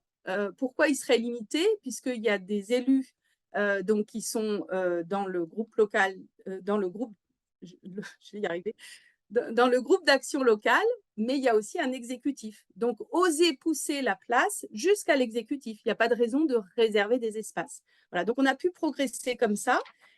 Finalement, le principe étant que il faut que tout le monde bouge dans cette démarche-là. C'est-à-dire que forcément, ça a bousculé les élus dans leur fonctionnement, mais c'est un peu ça le rôle du binôme qui est en charge de faire cette place aux jeunes dans la gouvernance, c'est de faire exister les adaptations, de les argumenter auprès des gens en place et de demander à ce que chacun fasse son bout de chemin. Ce n'est pas aux jeunes de faire tout son bout de chemin pour prendre sa place dans une instance. C'est aussi aux moins jeunes de changer les pratiques pour que la place soit possible. Voilà. Et ben ça, c'est le binôme, il doit être garant de ça, de rendre possible justement ces changements-là. Ou s'ils ne sont pas possibles, de pouvoir expliquer clairement pourquoi on ne pourra pas aller jusque-là. Voilà. Donc à chaque fois, je pense que moi, j'ai beaucoup entraîné la question du pourquoi. Voilà. Donc, continuer à stimuler pour rester dans l'action, dans le concret, ce qui nous a permis d'aller avec ce groupe-là jusqu'à effectivement comment on va traduire nos observations, notre vécu. On les a traduits dans un processus de théâtre-forum, c'est-à-dire mettre en scène ce vécu-là, cette expérience-là. Ça, c'est pareil, je refais le lien avec la pédagogie chantier. Le moment de la mise en scène ou la valorisation, elle permet à chacun d'assimiler et d'intégrer le bout de chemin qu'il a fait. Donc, on vit collectivement, on pratique collectivement des choses, mais à un moment donné, individuellement, il faut arriver à remettre des mots sur ce qu'on a vécu et comment ça nous a fait grandir. Donc, c'est pour ça que la pédagogie des chantiers, dans ce processus-là, elle va jusqu'à effectivement une inauguration, une valorisation, un débrief. Voilà, on formalise ce qu'on a pu vivre à travers cette expérience dans l'action, parce que si on ne prend pas ce petit pas de recul et de valorisation, en fait, c'est l'action qui s'enchaîne, puisque c'est le principe d'être effectivement dans du concret, dans du pour de vrai. Donc voilà, du coup, là, comment ça s'est fait dans le programme Leader, c'est que c'est par le biais d'un temps de théâtre forum que, donc en travaillant des scénettes, en les donnant à voir, en les débriefant, que ça a permis à tout le monde d'assimiler un peu ces apprentissages-là. Mais dans cette phase théâtre forum, moi, ce que j'ai trouvé d'intéressant, c'est qu'elle s'est vécue entre jeunes et moins jeunes, sur le choix des jeunes, sur la sollicitation des jeunes, de se dire, en fait, on va donner à voir nos différents regards de jeunes et moins jeunes, entre élus et techniciens, voilà, de mélanger, de partager un regard et d'être ensemble dans ce rendu-là. C'est le côté chacun sort de sa zone de confort et chacun a l'occasion de se confronter et de restituer la diversité de ses regards. Ce n'était pas forcément facile à gérer pour l'animateur du théâtre forum, sachant que ce qui n'est pas non plus facile à gérer, c'est qu'il faut gérer les niveaux d'engagement. C'est-à-dire qu'effectivement, l'échelle temps d'un élu politique, ce n'est pas l'échelle temps d'un jeune. Accepter qu'il puisse y avoir effectivement des niveaux d'engagement différents, y compris jusqu'à la rédaction effectivement d'un document de synthèse. Et c'est là où à chaque fois, effectivement, l'animateur ou le technicien va prendre le relais pour finir. Si le mur n'est pas fini, on finit le mur. Si le document coécrit n'est pas fini, le technicien va finir ou la technicienne va finir le document. Voilà, il faut pallier pour aller au bout d'une réalisation qui permette de donner de la valeur à l'expérience et donc qui va permettre à chacun d'avoir de la valeur, d'avoir acquis de la valeur dans cette expérience-là. Voilà un petit peu sur l'expérience du leader. C'est un peu dur de la résumer comme ça en peu de temps. Je voudrais terminer plus sur la partie, justement, le lien entre l'éco-anxiété et l'éco-lucidité, puisque entre-temps aussi, on a fait intervenir donc Leïla Benoît qui est sur cette question de l'éco-anxiété. Et du coup, pourquoi ça, on a refait le lien en ayant un peu ces réflexions-là sur l'éco-anxiété, puisque tu en as bien parlé, Salomé. Pourquoi on a refait le lien avec les chantiers de bénévoles? C'est parce que c'est vrai que dans la compréhension qu'on a eue de l'éco-anxiété des jeunes suite à une conférence, on s'est dit, mais en fait, la pédagogie des chantiers, là aussi, elle peut être une réponse. Je ne dis pas qu'elle est la seule, elle peut être une réponse, parce que finalement, la planète est dans un chaos, un peu comme l'après-guerre, mais pas pour les mêmes raisons, inondations, incendie, sécheresse, etc. C'est un vrai chantier, en fait. C'est un vrai chantier avec des constats alarmants et qu'il n'y a rien de pire que quand il y a des constats alarmants comme ça, de se sentir observateur, passif. Donc, du coup, redonner justement la possibilité d'agir, c'est peut-être lutter contre l'éco-anxiété. Mais pour ça, effectivement, ça veut dire accompagner, redonner ce pouvoir d'agir, faire confiance, stimuler la créativité. Tout ce que je vous ai dit avant, en fait, ça repart parce que c'est redonner la possibilité d'agir, ça se construit. Remettre les gens en projet, les jeunes en projet et être avec eux en projet parce que finalement, sur ces questions d'environnement, d'écologie, etc., on n'a pas plus de réponses, on n'a pas une longueur d'avance et donc en fait, il vaudrait mieux être ensemble qu'à côté ou que devant ou que derrière. Voilà. Donc du coup, la pédagogie des chantiers, elle s'applique bien à ça parce que elle est construite comme ça. Tu n'es pas devant, tu n'es pas derrière, tu n'es pas sur le côté, tu es avec. Et ce côté avec, pour moi, il me semble important, vu la taille du chantier à mener. Et puis, donc, garder aussi ce qu'on avait compris dans les échanges sur l'éco-anxiété, garder cette dimension du collectif, toujours pareil, vu l'ampleur du chantier.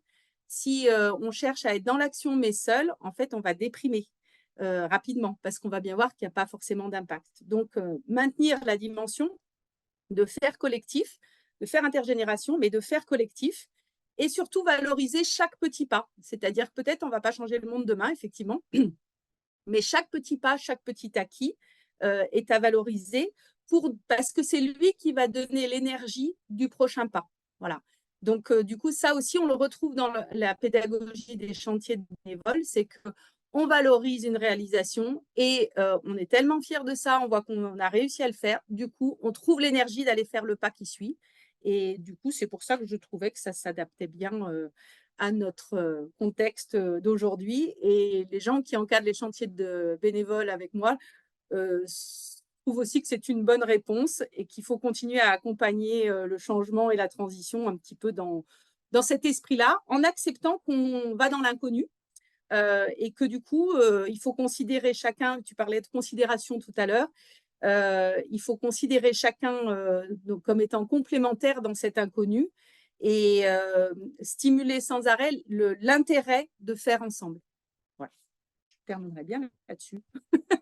J'ai été un peu longue, Mélodie, ou pas? Non, ça va, Marie. C'est très bien. Merci beaucoup. Merci beaucoup, Marie et Salomé. Moi, juste à chaud pour réagir sur vos deux interventions, l'une vraiment sur les aspirations des jeunes et leurs considérations, et puis Marie, toi sur un volet plus accompagnatrice, animatrice éducation à l'environnement. Comment pour vous, que ça soit Salomé, comment ce que dit Marie, ça répond, et Marie, comment il te semble que tu réponds à travers ces expériences-là d'essai de gouvernance un petit peu plus participative et et de rendre les jeunes auteurs un peu des politiques publiques qui les concernent, comment ça répond à leurs aspirations et à tout ce que on a pu dire avant entre 2 milliards de SNU et puis des politiques alimentaires qui ne vont pas, etc. Et comment nous, en fait, en tant qu'accompagnateurs, en tant que politique publique, on répond à travers ces expérimentations-là, à ces aspirations-là, où on est encore un peu dans un décalage. Et voilà. J'ouvre le débat là-dessus et après je laisse la place aux autres. Ah, il y a Emmanuel, je crois, qui veut. Non, je me permets juste un petit complément à la question de Mélodie, parce qu'on échangeait en On est parallèle. à côté. Oui, on est à côté l'un de l'autre. C'était pour se dire, en fait, dans Marie, ce que tu nous indiques comme dispositif, le questionnement que moi qui me faisait, qui venait au fur et à mesure de ce que je t'écoutais, et en lien avec ce que disait tout à l'heure Salomé, c'est est-ce que les publics, par exemple, des jeunes que tu vois, que tu observes aujourd'hui, ont changé radicalement par rapport à ce qu'on disait tout à l'heure, de ce qu'indiquait Salomé? C'est-à-dire, est-ce que ce que tu observais il y a 10 ans, ou je ne sais pas, enfin, quelle temporalité peut-être est la plus appropriée, voilà. Est-ce que tu peux nous dire aussi, outre la réponse à la question de Mélodie, quels sont les jeunes est-ce qu'il y a des sociotypes? Moi, je me disais, est-ce que ce sont déjà des jeunes qui sont sensibilisés à, ou est-ce que finalement les nouveaux publics que vous avez croisés à la faveur des expérimentations renseignent sur, je sais pas, moins d'envie, mais peut-être finalement dès lors qu'on leur met le pied à l'étrier, comme disait Salomé tout à l'heure, en fait, il faut peut-être écouter et donner envie, voilà, ou permettre d'eux, et puis voilà, les choses se font. Marie, j'aurais bien aimé, enfin voilà, savoir ton point de vue en faisant écho ou pas de ce que disait Salomé tout à l'heure sur ce qu'on observait de ces jeunes-là. Moi, ce que je pourrais dire un peu dans le cheminement au niveau de l'histoire, c'est que moi, j'observe qu'il y a plus de jeunes sur les chantiers qui cherchent à s'approprier des choses pour leur vie quotidienne aujourd'hui. Avant, c'était pour aller vivre des choses avec les autres, effectivement apprendre des savoir-faire, mais là, on sent que, enfin moi, je sens qu'il y a vraiment cette volonté de se dire, ben là, je vais pouvoir faire un mur en pierre sèche, je vais pouvoir planter des choses, faire de l'agriculture, et effectivement avec une projection d'autonomie dans la vie quotidienne. Peut-être il y a quelques années, c'était vécu comme une expérience et surtout de la rencontre, du partage, etc. Et que c'était peut-être beaucoup plus tard. D'ailleurs, on avait fait un événement il y a quelques années sur les chantiers, et beaucoup de gens qui étaient passés par les chantiers de bénévoles avaient dit que c'était beaucoup plus tard qu'ils avaient réinvesti en fait la pédagogie des chantiers dans leur quotidien. Là, j'ai l'impression qu'il y a le souhait en tout cas d'un réinvestissement plus rapide, plus immédiat, parce que la possibilité effectivement d'avoir de l'autonomie dans sa vie quotidienne et de pouvoir être dans la débrouille un peu, et donc de pouvoir se sentir plus à l'aise avec ses mains et sa tête. Aussi également, dont ça réconcilie, ça vient toucher aussi aux questions d'égalité homme-femme, parce que c'est vrai que dans les chantiers, forcément, il y a cette relation-là qui existe, et beaucoup de jeunes filles, jeunes femmes, en fait, n'ont pas eu l'occasion d'apprendre à bricoler, mais maintenant, ça se rééquilibre aussi. Beaucoup de jeunes hommes n'ont pas eu l'occasion d'apprendre à bricoler. Donc, il y a un rééquilibre aussi qui se fait de manière plus forte. Voilà. Et puis, je dirais pour les publics plus éloignés, donc par les journées un peu découvertes qu'on a pu faire, je trouve que les journées, elles répondent bien pour que ces jeunes sortent d'une journée en se disant non, non, mais ce truc-là, c'est pas pour moi, c'était sympa la journée, mais moi, ce niveau d'effort, ça m'intéresse pas, voilà. Ou d'autres qui disent ah tiens, pourquoi pas, et comment je vais plus loin, voilà. Mais je pense que ce que j'ai observé, c'est que la fin de la journée, c'est assez tranché, voilà. C'est assez clair, et tous ont joué le jeu sans rechigner, parce que sur une journée, c'est assez léger. Mais ils ont pu aimer l'expérience, mais par contre, ils savent derrière s'ils ont envie de prospecter plus, ou si c'est bon, ça s'arrête là. Merci pour l'expérience. Je ne sais pas si ça répond à ta question, Emmanuel. Oui, oui.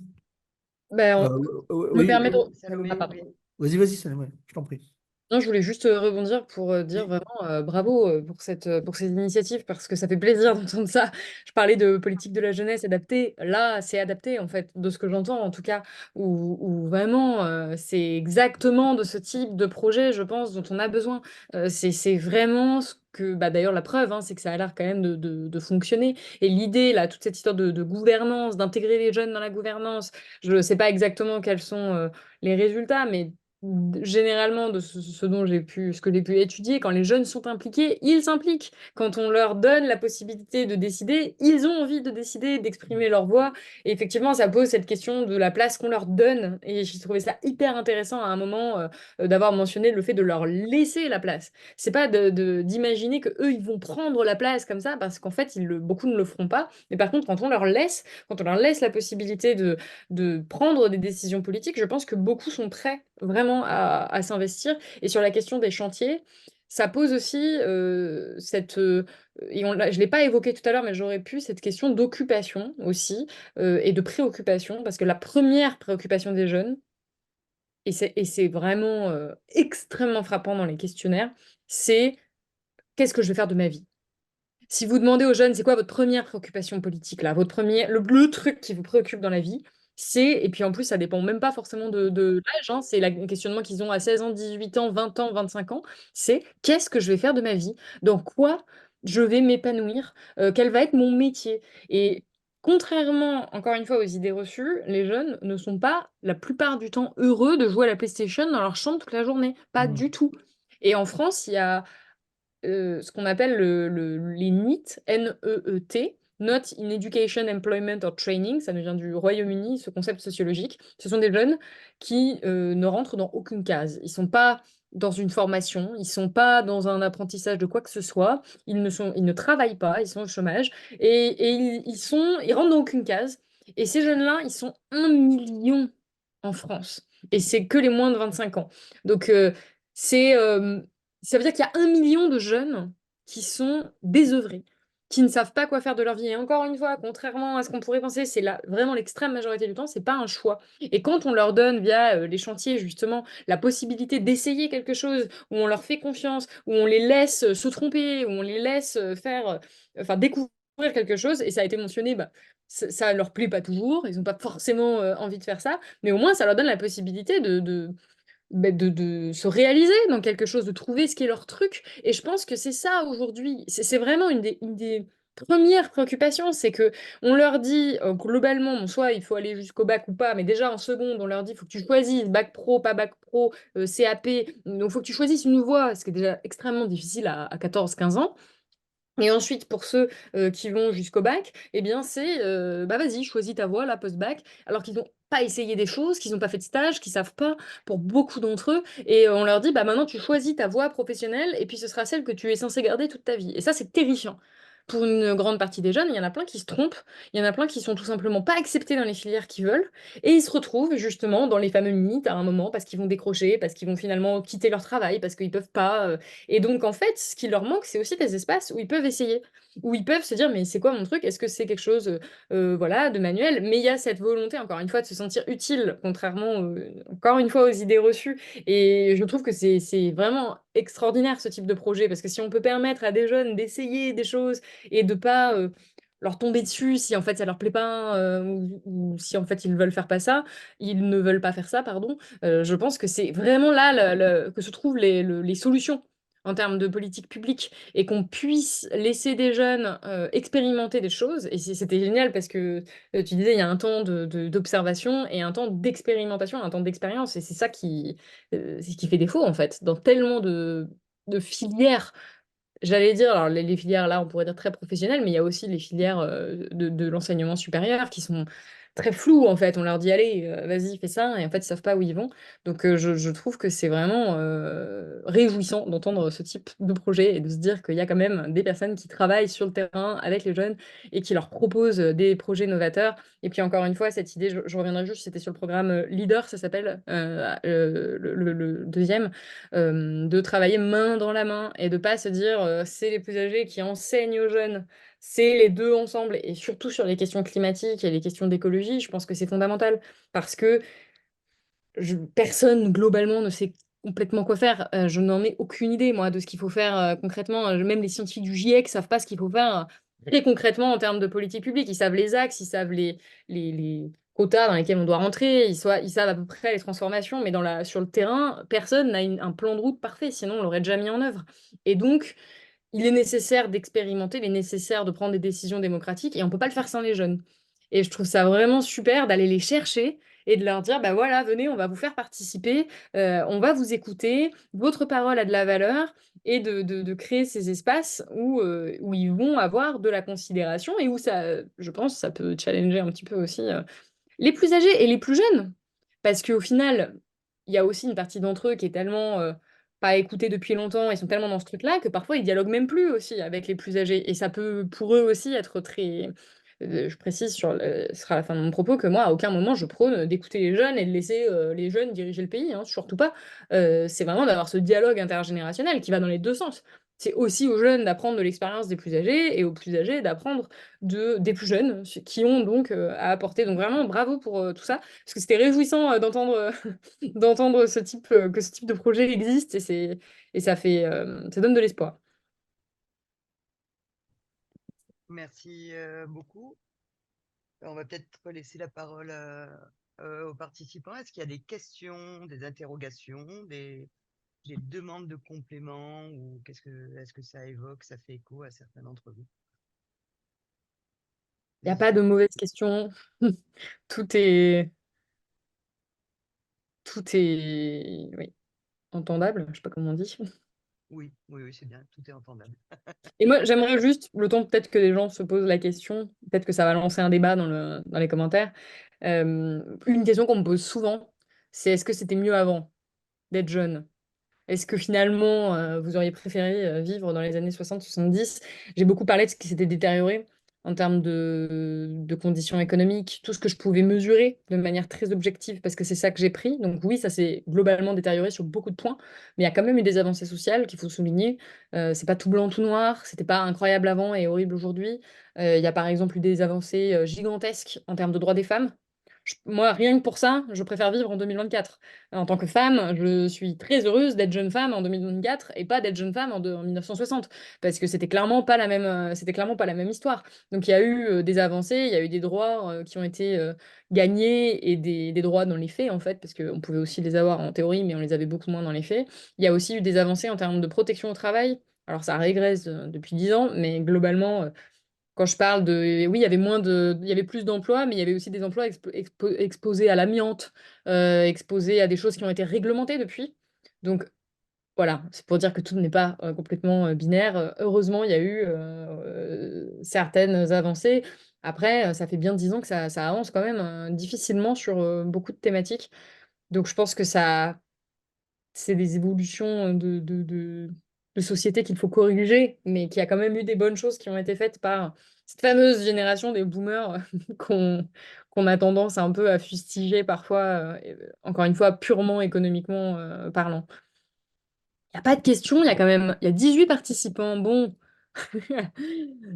toutes les questions que vous vous posez sur les jeunes, on est là pour y répondre. Voilà, on a été très complète avec Marie. Non, apparemment, il n'y a pas de... Ah si, Marie, je crois qu'elle a une question. Ouais, moi je veux bien compléter quelque chose parce qu'on a évoqué les politiques jeunesse. Et c'est vrai que je pense que à chaque fois, il faut bien aller prendre le temps de s'approprier les enjeux qu'il y a derrière et pour faire vivre ces enjeux-là jusqu'au bout. Et peut-être dans les loupés, il y a certains dispositifs, certaines situations où si on ne va pas jusqu'au bout, en fait, on passe à côté de justement tout le bénéfice. Exemple, quand tu parlais, Salomé, de se sentir utile, si effectivement on a permis à des jeunes de se mettre en projet, de réfléchir, de faire des propositions, et qu'après on ne va pas jusqu'à la mise en œuvre, on peut passer complètement à côté des effets pédagogiques d'une politique. Ça s'est pas mal vu sur les premiers projets avec les éco-délégués, où en fait on proposait aux élèves de réfléchir à changer le quotidien de leur établissement, d'être force de proposition en matière d'environnement. Mais après, on avait toujours plein d'excuses pour dire non, on ne va pas pouvoir le faire. Et là, c'est là pour moi où, en fait, d'une part, on déçoit, d'une part, on va brider petit à petit l'engagement parce qu'on le fait une fois, deux fois, puis après, le jeune, il n'y croit plus. Donc, il y a vraiment une responsabilité des élus, des moins jeunes, à rendre possible. Moi, je suis vraiment sur ce côté, comment on se met au service de rendre possible toutes ces idées qui arrivent, ou vraiment d'expliquer en quoi c'est pas possible, mais on a un devoir là-dessus. Je pense aussi à un autre dispositif là qui se déploie, c'est les aires terrestres éducatives. C'est pareil, il va y avoir des espaces où on va faire réfléchir des jeunes sur des propositions en matière d'amélioration de la biodiversité. Et en fait, après, il faut accompagner leurs rêves, leurs envies, leurs projets. C'est là où on va aussi refaire du lien et puis peut-être se faire surprendre par des propositions où ils ont des meilleures réponses que les moins jeunes. Et c'est très bien, mais c'est notre devoir de rendre possible. Voilà. Là aussi, ça, c'est un peu les bases pour moi de la pédagogie chantier. On se débrouille pour rendre possible les choses avec des jeunes qui n'ont pas forcément de compétences, mais qui ont des envies et on accompagne ça. J'ai fini. Merci Marie. Ah, il y a une question d'Olivier. On a parlé de la jeunesse en Ardèche et ailleurs en France. Est-ce que l'on a une vision, par exemple, de l'état de l'éco-anxiété chez les jeunes, chez nos voisins? Tout à fait. Il y a une enquête qui est parue il y a 1 an et demi maintenant, qui a été, qui est la plus grande enquête sur l'éco-anxiété, qui a été publiée dans le journal The Lancet, qui est donc, une référence en termes, enfin voilà, qui est une référence sur, c'était la plus grande enquête sur l'éco-anxiété qui avait été réalisée à travers le monde et qui visait justement à essayer de comprendre où est-ce que les jeunes sont les plus éco-anxieux. On constatait quand même des niveaux d'éco-anxiété assez similaires. C'est-à-dire que globalement, les jeunes du monde entier ont une certaine éco-anxiété, mais une éco-anxiété qui est plus forte et plus prononcée dans les pays du Sud. En même temps, c'est pas très étonnant, parce qu'ils savent qu'ils seront en première ligne, hein. Quand on, quand on parle donc dans le dernier rapport du GIEC qui est paru, on parle de la moitié de la population mondiale quasiment qui se trouve dans des zones vulnérables au réchauffement climatique. On sait que ces zones-là, pour beaucoup, sont localisées dans des pays, alors j'aime pas ce mot, dit du Sud, ou en tout cas des pays qui sont pas forcément la France, même si la France peut a des zones qui sont exposées, mais on est clairement les moins touchés pour l'instant et surtout les mieux préparés, enfin les plus aptes à y faire face. Et donc, clairement, il y a des pays qui vont devenir des déserts et qui vont devenir des zones totalement inhabitables et on constate des niveaux d'éco-anxiété qui sont quand même assez élevés de ce côté-là. Mais ce qui est très intéressant dans cette étude de The Lancet qui, si je ne me trompe pas, avait été menée auprès de 10 pays, enfin dans 10 pays, auprès de jeunes de 16 à 25 ans, à vérifier, mais il me semble que c'est ça les critères, c'est qu'il y avait de l'éco-anxiété partout. C'est-à-dire qu'il n'y a pas de pays où il n'y a pas d'éco-anxiété. Y compris dans des pays où il y a peut-être pas un niveau d'information incroyable sur l'écologie, mais les jeunes sont, inquiets et ce qui est intéressant dans les différentes enquêtes qu'on possède, c'est que les jeunes sont plus inquiets que les plus âgés. Ça, c'est quand même intéressant. On est exposés en même temps et les plus âgés sont beaucoup plus tranquilles. Je dis pas qu'ils sont super sereins, mais on voit que les niveaux d'anxiété sont pas du tout les mêmes. Et là, il y a une inégalité générationnelle majeure qu'il faut souligner, c'est qu'un jeune qui est né en 2020 va subir 7 fois plus de vagues de chaleur au cours de sa vie qu'une personne qui est née en 1960. Donc les jeunes sont plus exposés de facto au réchauffement climatique et ils le savent. Et donc c'est ça qui crée cette éco-anxiété qui ne cesse d'augmenter et je pense qu'elle est en train de devenir un facteur vraiment important dans les troubles psychologiques. Parce que c'est difficile de vivre c'est ça, il y a bien sûr qu'il y a eu des périodes très difficiles, des guerres, des trucs comme ça, mais là, le problème de la particularité de tout ce qui est lié à l'écologie, c'est que on sait qu'une fois que c'est enclenché, il y a beaucoup de phénomènes qu'on ne peut plus arrêter. C'est pas comme une guerre qu'on peut arrêter, là, on peut plus arrêter à un certain degré et on y sera exposé quoi qu'il arrive et tout dépend des décisions qu'on prend maintenant et cette temporalité-là, je crois, est extrêmement angoissante pour les jeunes du monde entier. Et pour rebondir là-dessus, est-ce que cette éco-anxiété, je la connais pas cette étude, est-ce qu'elle est genrée aussi? Est-ce que Ah, bonne question. Il me elle semble, est plus propre aux femmes qu'aux hommes? Il me semble que j'avais lu un truc là-dessus, mais je suis du moins, voilà, je je vais suis pas reprendre. sûr. Et est-ce qu'elle est aussi territorialisée dans le sens où est-ce qu'elle est, elle est plus propre à des jeunes qui vivent en territoire urbain ou en territoire ruraux en fonction de l'appréhension du coup des enjeux climatiques ou pas du tout? Je ne me souviens pas qu'il y ait eu quelque chose de genré. Je sais pas si on m'entend, je me suis mise en mute. Non. Je ne me souviens pas qu'il y ait eu quelque chose enfin, qu'il y ait eu une vision genrée là-dedans, ou en tout cas, moi, ce qui m'avait marqué, c'était la fracture nord-sud, où vraiment ils étaient plus inquiets dans les pays pauvres. Non, je vois pas de. Là, j'ai l'étude sous les yeux, donc c'était bien de 16 à 25 ans. C'était bien dans The Lancet. Et par exemple, dans un pays comme les Philippines, ça c'est quand même impressionnant, dans un pays comme les Philippines, qui est vraiment extrêmement menacé par le réchauffement climatique, il y a 92% des jeunes qui sont atteints par l'éco-anxiété. Donc pour vous donner, les chiffres sont absolument accablants. En France, c'était 74%. Donc tout de même, qui pensent que donc l'avenir, non, qui jugent l'avenir effrayant à cause de la crise écologique. Donc, ça fait quand même, des différences territoriales, mais il y a pas je crois pas qu'il y ait, par genre. Salomé, Après pardon, excuse-moi. pardon. Est-ce qu'on pourra éventuellement partager la référence? Bien sûr, je peux le mettre maintenant. Je l'ai Euh, Comme ça, alors, en fait, il faut être abonné au Monde. Moi, je suis abonnée, mais j'ai, Le Monde avait très bien rendu compte ok. de. Bon, bah, sinon, on Je vous fera le mets dans le chat. Enfin, une dans petite le je sais pas recherche. si on appelle ça Super. le Comme ça, comme on aime hop. bien partager les ressources, si ça Oui, peut bien sûr. C'était en intéresser. 2021, voilà. Les 3 quarts des jeunes jugent le futur effrayant. Eh ben, super. Merci Ah là bien. là, très, et c'est ce que je trouvais, intéressant, c'est une, phrase que j'avais prise de cet article, c'est que la psychologue Caroline Hickman, qui est une des premières autrices d'études sur l'éco-anxiété, qualifiait la catastrophe écologique de blessure morale infligée aux jeunes générations. Et je pense que c'est les bons termes, il faut s'en rendre compte, c'est que c'est vraiment un sacrifice en fait qu'on est en train de faire des jeunes générations par les décisions qu'on est en train de prendre collectivement en matière d'écologie. Et encore une fois, c'est la particularité, c'est pas pour blâmer une génération ou quoi que ce soit, mais les personnes qui aujourd'hui sont en surnombre, puisque je rappelle que les plus de 60 ans en France sont 2 fois plus nombreux que les 18-29 ans, hein, ils sont 26%, alors que les 18-29 ans sont 13% de la population. Donc ce sont eux qui ont de toute façon le pouvoir dans une démocratie représentative, même si tous les jeunes votaient.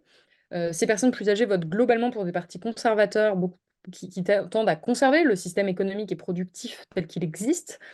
Eh bien, ces personnes ne vont pas subir les conséquences du réchauffement climatique aussi longtemps que nous et avec la même intensité. Et pourtant, elles ont un droit de regard qui est même plus important que le nôtre. Donc ça, c'est, je pense, au moins un point de départ de réflexion quand même un peu philosophique sur cette particularité qui est, encore une fois, qu'on ne pourra pas reconstruire derrière.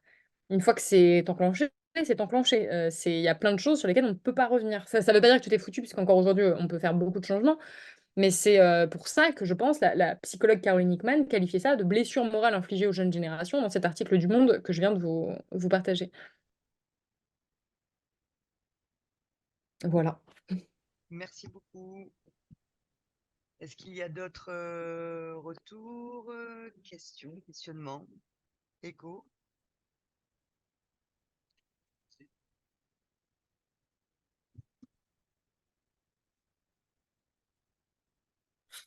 Bon, Du coup, s'il n'y a pas de questions, Marie, peut-être? Oui, vas-y, Oui, Marie. juste du coup, je laissais la parole, mais si je peux compléter aussi, toujours pareil, inspiré là de la conférence qu'on avait eue en Ardèche avec Leïla Benoît, la question de l'éco-anxiété, elle nous avait dit que c'était quand même aussi d'autant plus aggravé pour les jeunes que quand ils constatent que effectivement, ben, les moins jeunes ne se mettent pas en route sur ces sujets-là. Alors que peut-être les jeunes ont un degré d'acceptation peut-être plus fort de se dire bah, le monde de demain ne sera pas celui d'hier, c'est comme ça, voilà, et qu'ils se préparent à s'adapter, à être souples, à tester, mais ça les angoisse de pas peut-être de ne pas voir qu'il y a aussi peut-être des moins jeunes en action avec eux. Donc ça rejoint le côté faire ensemble pour s'adapter au monde de demain, y compris avec des choses, des actions très pointues et des choses chiffrées, des approches scientifiques, Sur les jardins, par exemple, on commence à avoir des données de se dire, voilà, tu fais 1 mètre carré de jardin, il va falloir prévoir 1 mètre cube de réserve en eau pour gérer ton jardin. Et donc ça, il faut que tu prépares tes quantités de réserve en eau et pas juste un petit bac où tu te donnes bonne conscience de récupérer ton eau de pluie, quoi. Voilà, donc je pense qu'il y a un décalage aussi qui se fait là-dessus entre l'intensité que chacun a à remonter ses manches pour organiser le demain. Voilà, et quand on sent que tout le monde n'y est pas, c'est vrai que ça, je pense que ça doit te créer de l'angoisse puisque la tâche est tellement importante qu'ils ont très envie que tout le monde y soit. Voilà. Tu es en train de nous dire qu'à inégalité patrimoniale vient s'ajouter inégalité d'accompagnement au changement. Oui, peut-être. En tout cas, de mise en œuvre du changement. Ok. Mais ça, en fait, c'est le problème plus large en matière d'écologie, c'est que c'est ça qui est très compliqué et c'est de la psychologie presque. C'est, comment on arrive à convaincre les gens de se bouger individuellement en ayant l'impression de faire un sacrifice, parce que c'est souvent ça, alors que tout le monde ne le fait pas.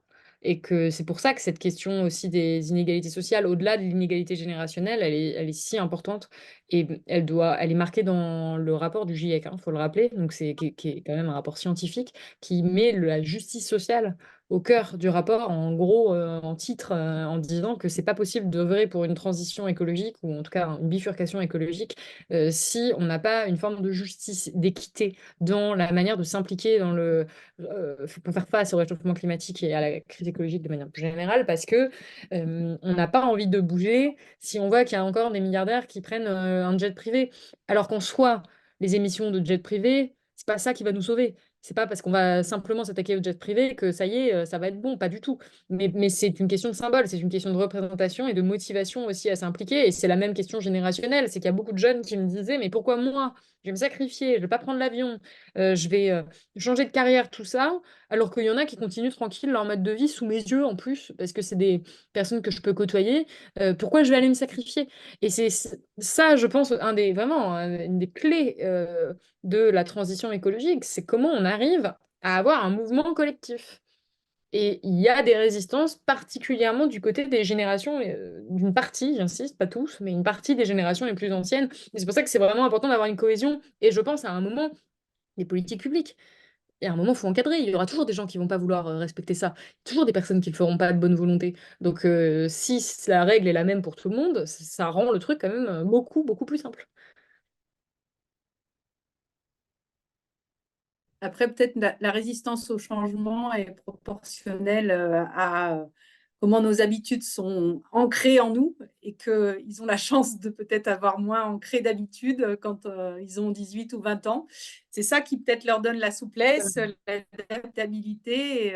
Voilà, donc il faut réinterroger où est-ce qu'on est rouillé. Non, mais Nous, je les pense moins que c'est jeunes. une des clés. C'est le fait qu'effectivement, c'est plus facile de changer d'habitude, je le reconnais, quand on a 20 ans que quand on a 70 ans et qu'on a vécu comme ça toute sa vie. Avec ensuite, on pourrait parler des retraités qui sont vraiment quand même, aujourd'hui la première source de dépenses, de l'État, hein, faut quand même le rappeler, dépenses sociales. Où les retraités, ça a été on leur a dit toute leur vie, ceux qui ont aujourd'hui sont à la retraite, que ce système, économique était le bon, qu'il suffisait de travailler, qu'il y a la valeur travail ultra ancrée. Donc ils ont travaillé, enfin beaucoup ont travaillé réellement, ont tout donné pour avoir cette fameuse retraite, paisible, pour avoir les ressources, pour pouvoir «profiter» entre guillemets. Puis là, on leur dit: «Bah, en fait non, faut tout changer. On peut plus faire ce que on vous a vendu comme étant un rêve, de prendre, l'avion, de consommer de la viande, de tout ce qu'on vous a vendu comme étant le signe d'un accomplissement social et personnel. Et en fait, faut, être dans la sobriété, faut changer complètement de modèle, de consommation et de production». Et il y a quelque chose de difficile à entendre, que je peux complètement comprendre. C'est pour ça que c'est pas, en un claquement de doigts et que ça demande aussi du dialogue. Et peut-être qu'il est plus facile d'entendre ça quand on n'a pas tant investi dans ce système et qu'on n'a que 18 ou 20 ans. Pour moi, il faut un petit peu développer les lieux où justement c'est possible d'apprendre à faire autrement pour toutes les générations. Effectivement, peut-être c'est ce que tu voulais dire, Emmanuel, par l'accompagnement, On est mais en train de se dire oui, avec Mélodie qu'on glisse légèrement, enfin progressivement vers la conclusion. On va vous soumettre un petit exercice tout simple, enfin vu pour nous tout simple. Et une petite question. Tout à l'heure, Marie, tu convoquais les petits pas pour le changement et Salomé peut-être aussi dans l'intention, enfin l'idée de prendre de l'attention ou d'avoir de l'attention à l'égard des jeunes. Et c'est Samuel qui m'a inspiré la question. Est-ce que d'où vous êtes, vous auriez une petite proposition, quelle qu'elle soit, pour permettre de faire avancer le chantier, qu'il s'agisse, je ne sais pas quoi, d'une lecture, qu'il s'agisse, voilà, quelle petite action le réseau est susceptible ou pourrait être susceptible de mettre en discussion, de porter, de creuser dans les temps à venir, puisque nous sommes là, en tout cas collectivement, à se dire qu'est-ce qu'on peut faire à notre niveau ou de quelle manière pour nous en termes de pédagogie, parce que c'est le cœur de notre activité, peut-être pour d'autres sur d'autres registres. Voilà, donc Marie, Salomé, et puis les autres, si vous souhaitez, voilà, en guise de conclusion, cette petite chose. Et je m'en arrête là, simplement en me permettant d'indiquer que le prochain webinaire sera consacré à la question plutôt de la précarité et de la pauvreté, qui a été tout à l'heure abordée, et que nous nous retrouverons donc plutôt sur cette dimension. Et merci du coup de Salomé de nous avoir dit en fait finalement qu'on est quand même bien sur cette continuité-là, même si on ne peut pas comme ça a été très justement dit, résumer la totalité de la jeunesse à ces problématiques-là, mais elle nous semblait importante d'être exprimée. Voilà, je vous livre le petit exercice et avant qu'on se dise à bientôt. Marie, Simon, comme vous le souhaitez. Marie, pardon, Salomé, comme vous le souhaitez. Je commence ou Marie? Oui, Ouais, vas-y. C'est un peu, oui, c'est difficile à dire. c'est Moi, dur, oui. j'ai envie de dire, premièrement, vraiment écouter les jeunes autour de vous. Et ben voilà, J'insiste, ça change tout. Et deuxièmement, sur le côté plus action, peut-être plus politique, moi, je trouve que la priorité immédiate et urgente, ça reste la lutte contre la précarité des jeunes. Parce que je le disais, il y a des jeunes aujourd'hui qui, en masse, ne mangent pas à leur faim, ne peuvent pas se loger, ne peuvent pas se chauffer. Donc, ce serait d'investir des associations ou de faire des pressions politiques pour qu'il y ait de l'argent ou des fonds, en fait, pour ces associations qui, encore une fois, on parle de subvenir à des besoins extrêmement primaires de jeunes. Donc, tout ce qui peut œuvrer en ce sens-là, de soutenir ces associations-là, de peut-être travailler, être bénévole pour ces associations-là, de les soutenir sur le plan politique. Et à très grande échelle, je pense que l'urgence, c'est de mettre un minima social pour les jeunes, puisqu'ils sont privés de RSA, hein. Il faut rappeler, les jeunes, c'est la seule catégorie de la population qui n'a pas le droit au RSA, à part quelques exceptions. Donc, ils sont vraiment privés de ressources. Et je pense que enfin, moi, ce serait le premier truc que je ferais pour voilà, aider les jeunes. merci Salomé, super. Marie, challenge.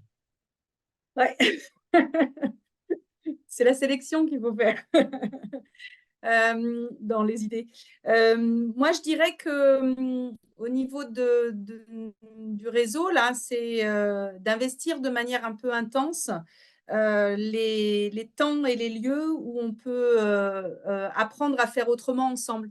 Donc, c'est un peu l'esprit tiers-lieu, donc ça se développe bien, mais je pense que peut-être qu'il faut investir ça de manière massive, qui permettrait peut-être de montrer à quel point c'est important de les développer, de les financer, de les soutenir, parce qu'à travers ces espaces-là, en fait, on va créer de l'intergénération, on va créer du savoir-faire, parce que on reste pas sur la question de la sensibilisation aux questions d'environnement, là, c'est dans le savoir-faire.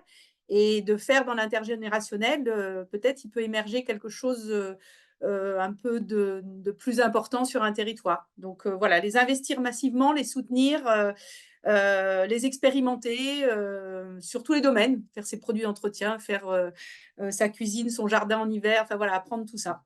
Il faut pratiquer autrement, mais pas seul dans son coin. Super. Merci beaucoup pour vos invitations qu'on va essayer évidemment de cultiver. Elles sont notées, en tout cas, elles figureront comme belle conclusion de ce webinaire, sauf à considérer qu'il y a une ultime prise de parole pour nous annoncer une belle nouvelle à venir, ou moins belle aussi, moins belle, mais voilà, on prendra tout. Sinon, vous remercier vraiment pour vos contributions. Salomé, si on a des ultimes questions sur des ressources ou des doutes, on se permettra de vous envoyer un petit message. Bien sûr, bien sûr. Marie également, et au plaisir les uns et les autres d'échanger prochainement à travers nos médias, newsletters, observatoires, au risque de me répéter. Merci beaucoup pour votre écoute. Merci, merci vraiment.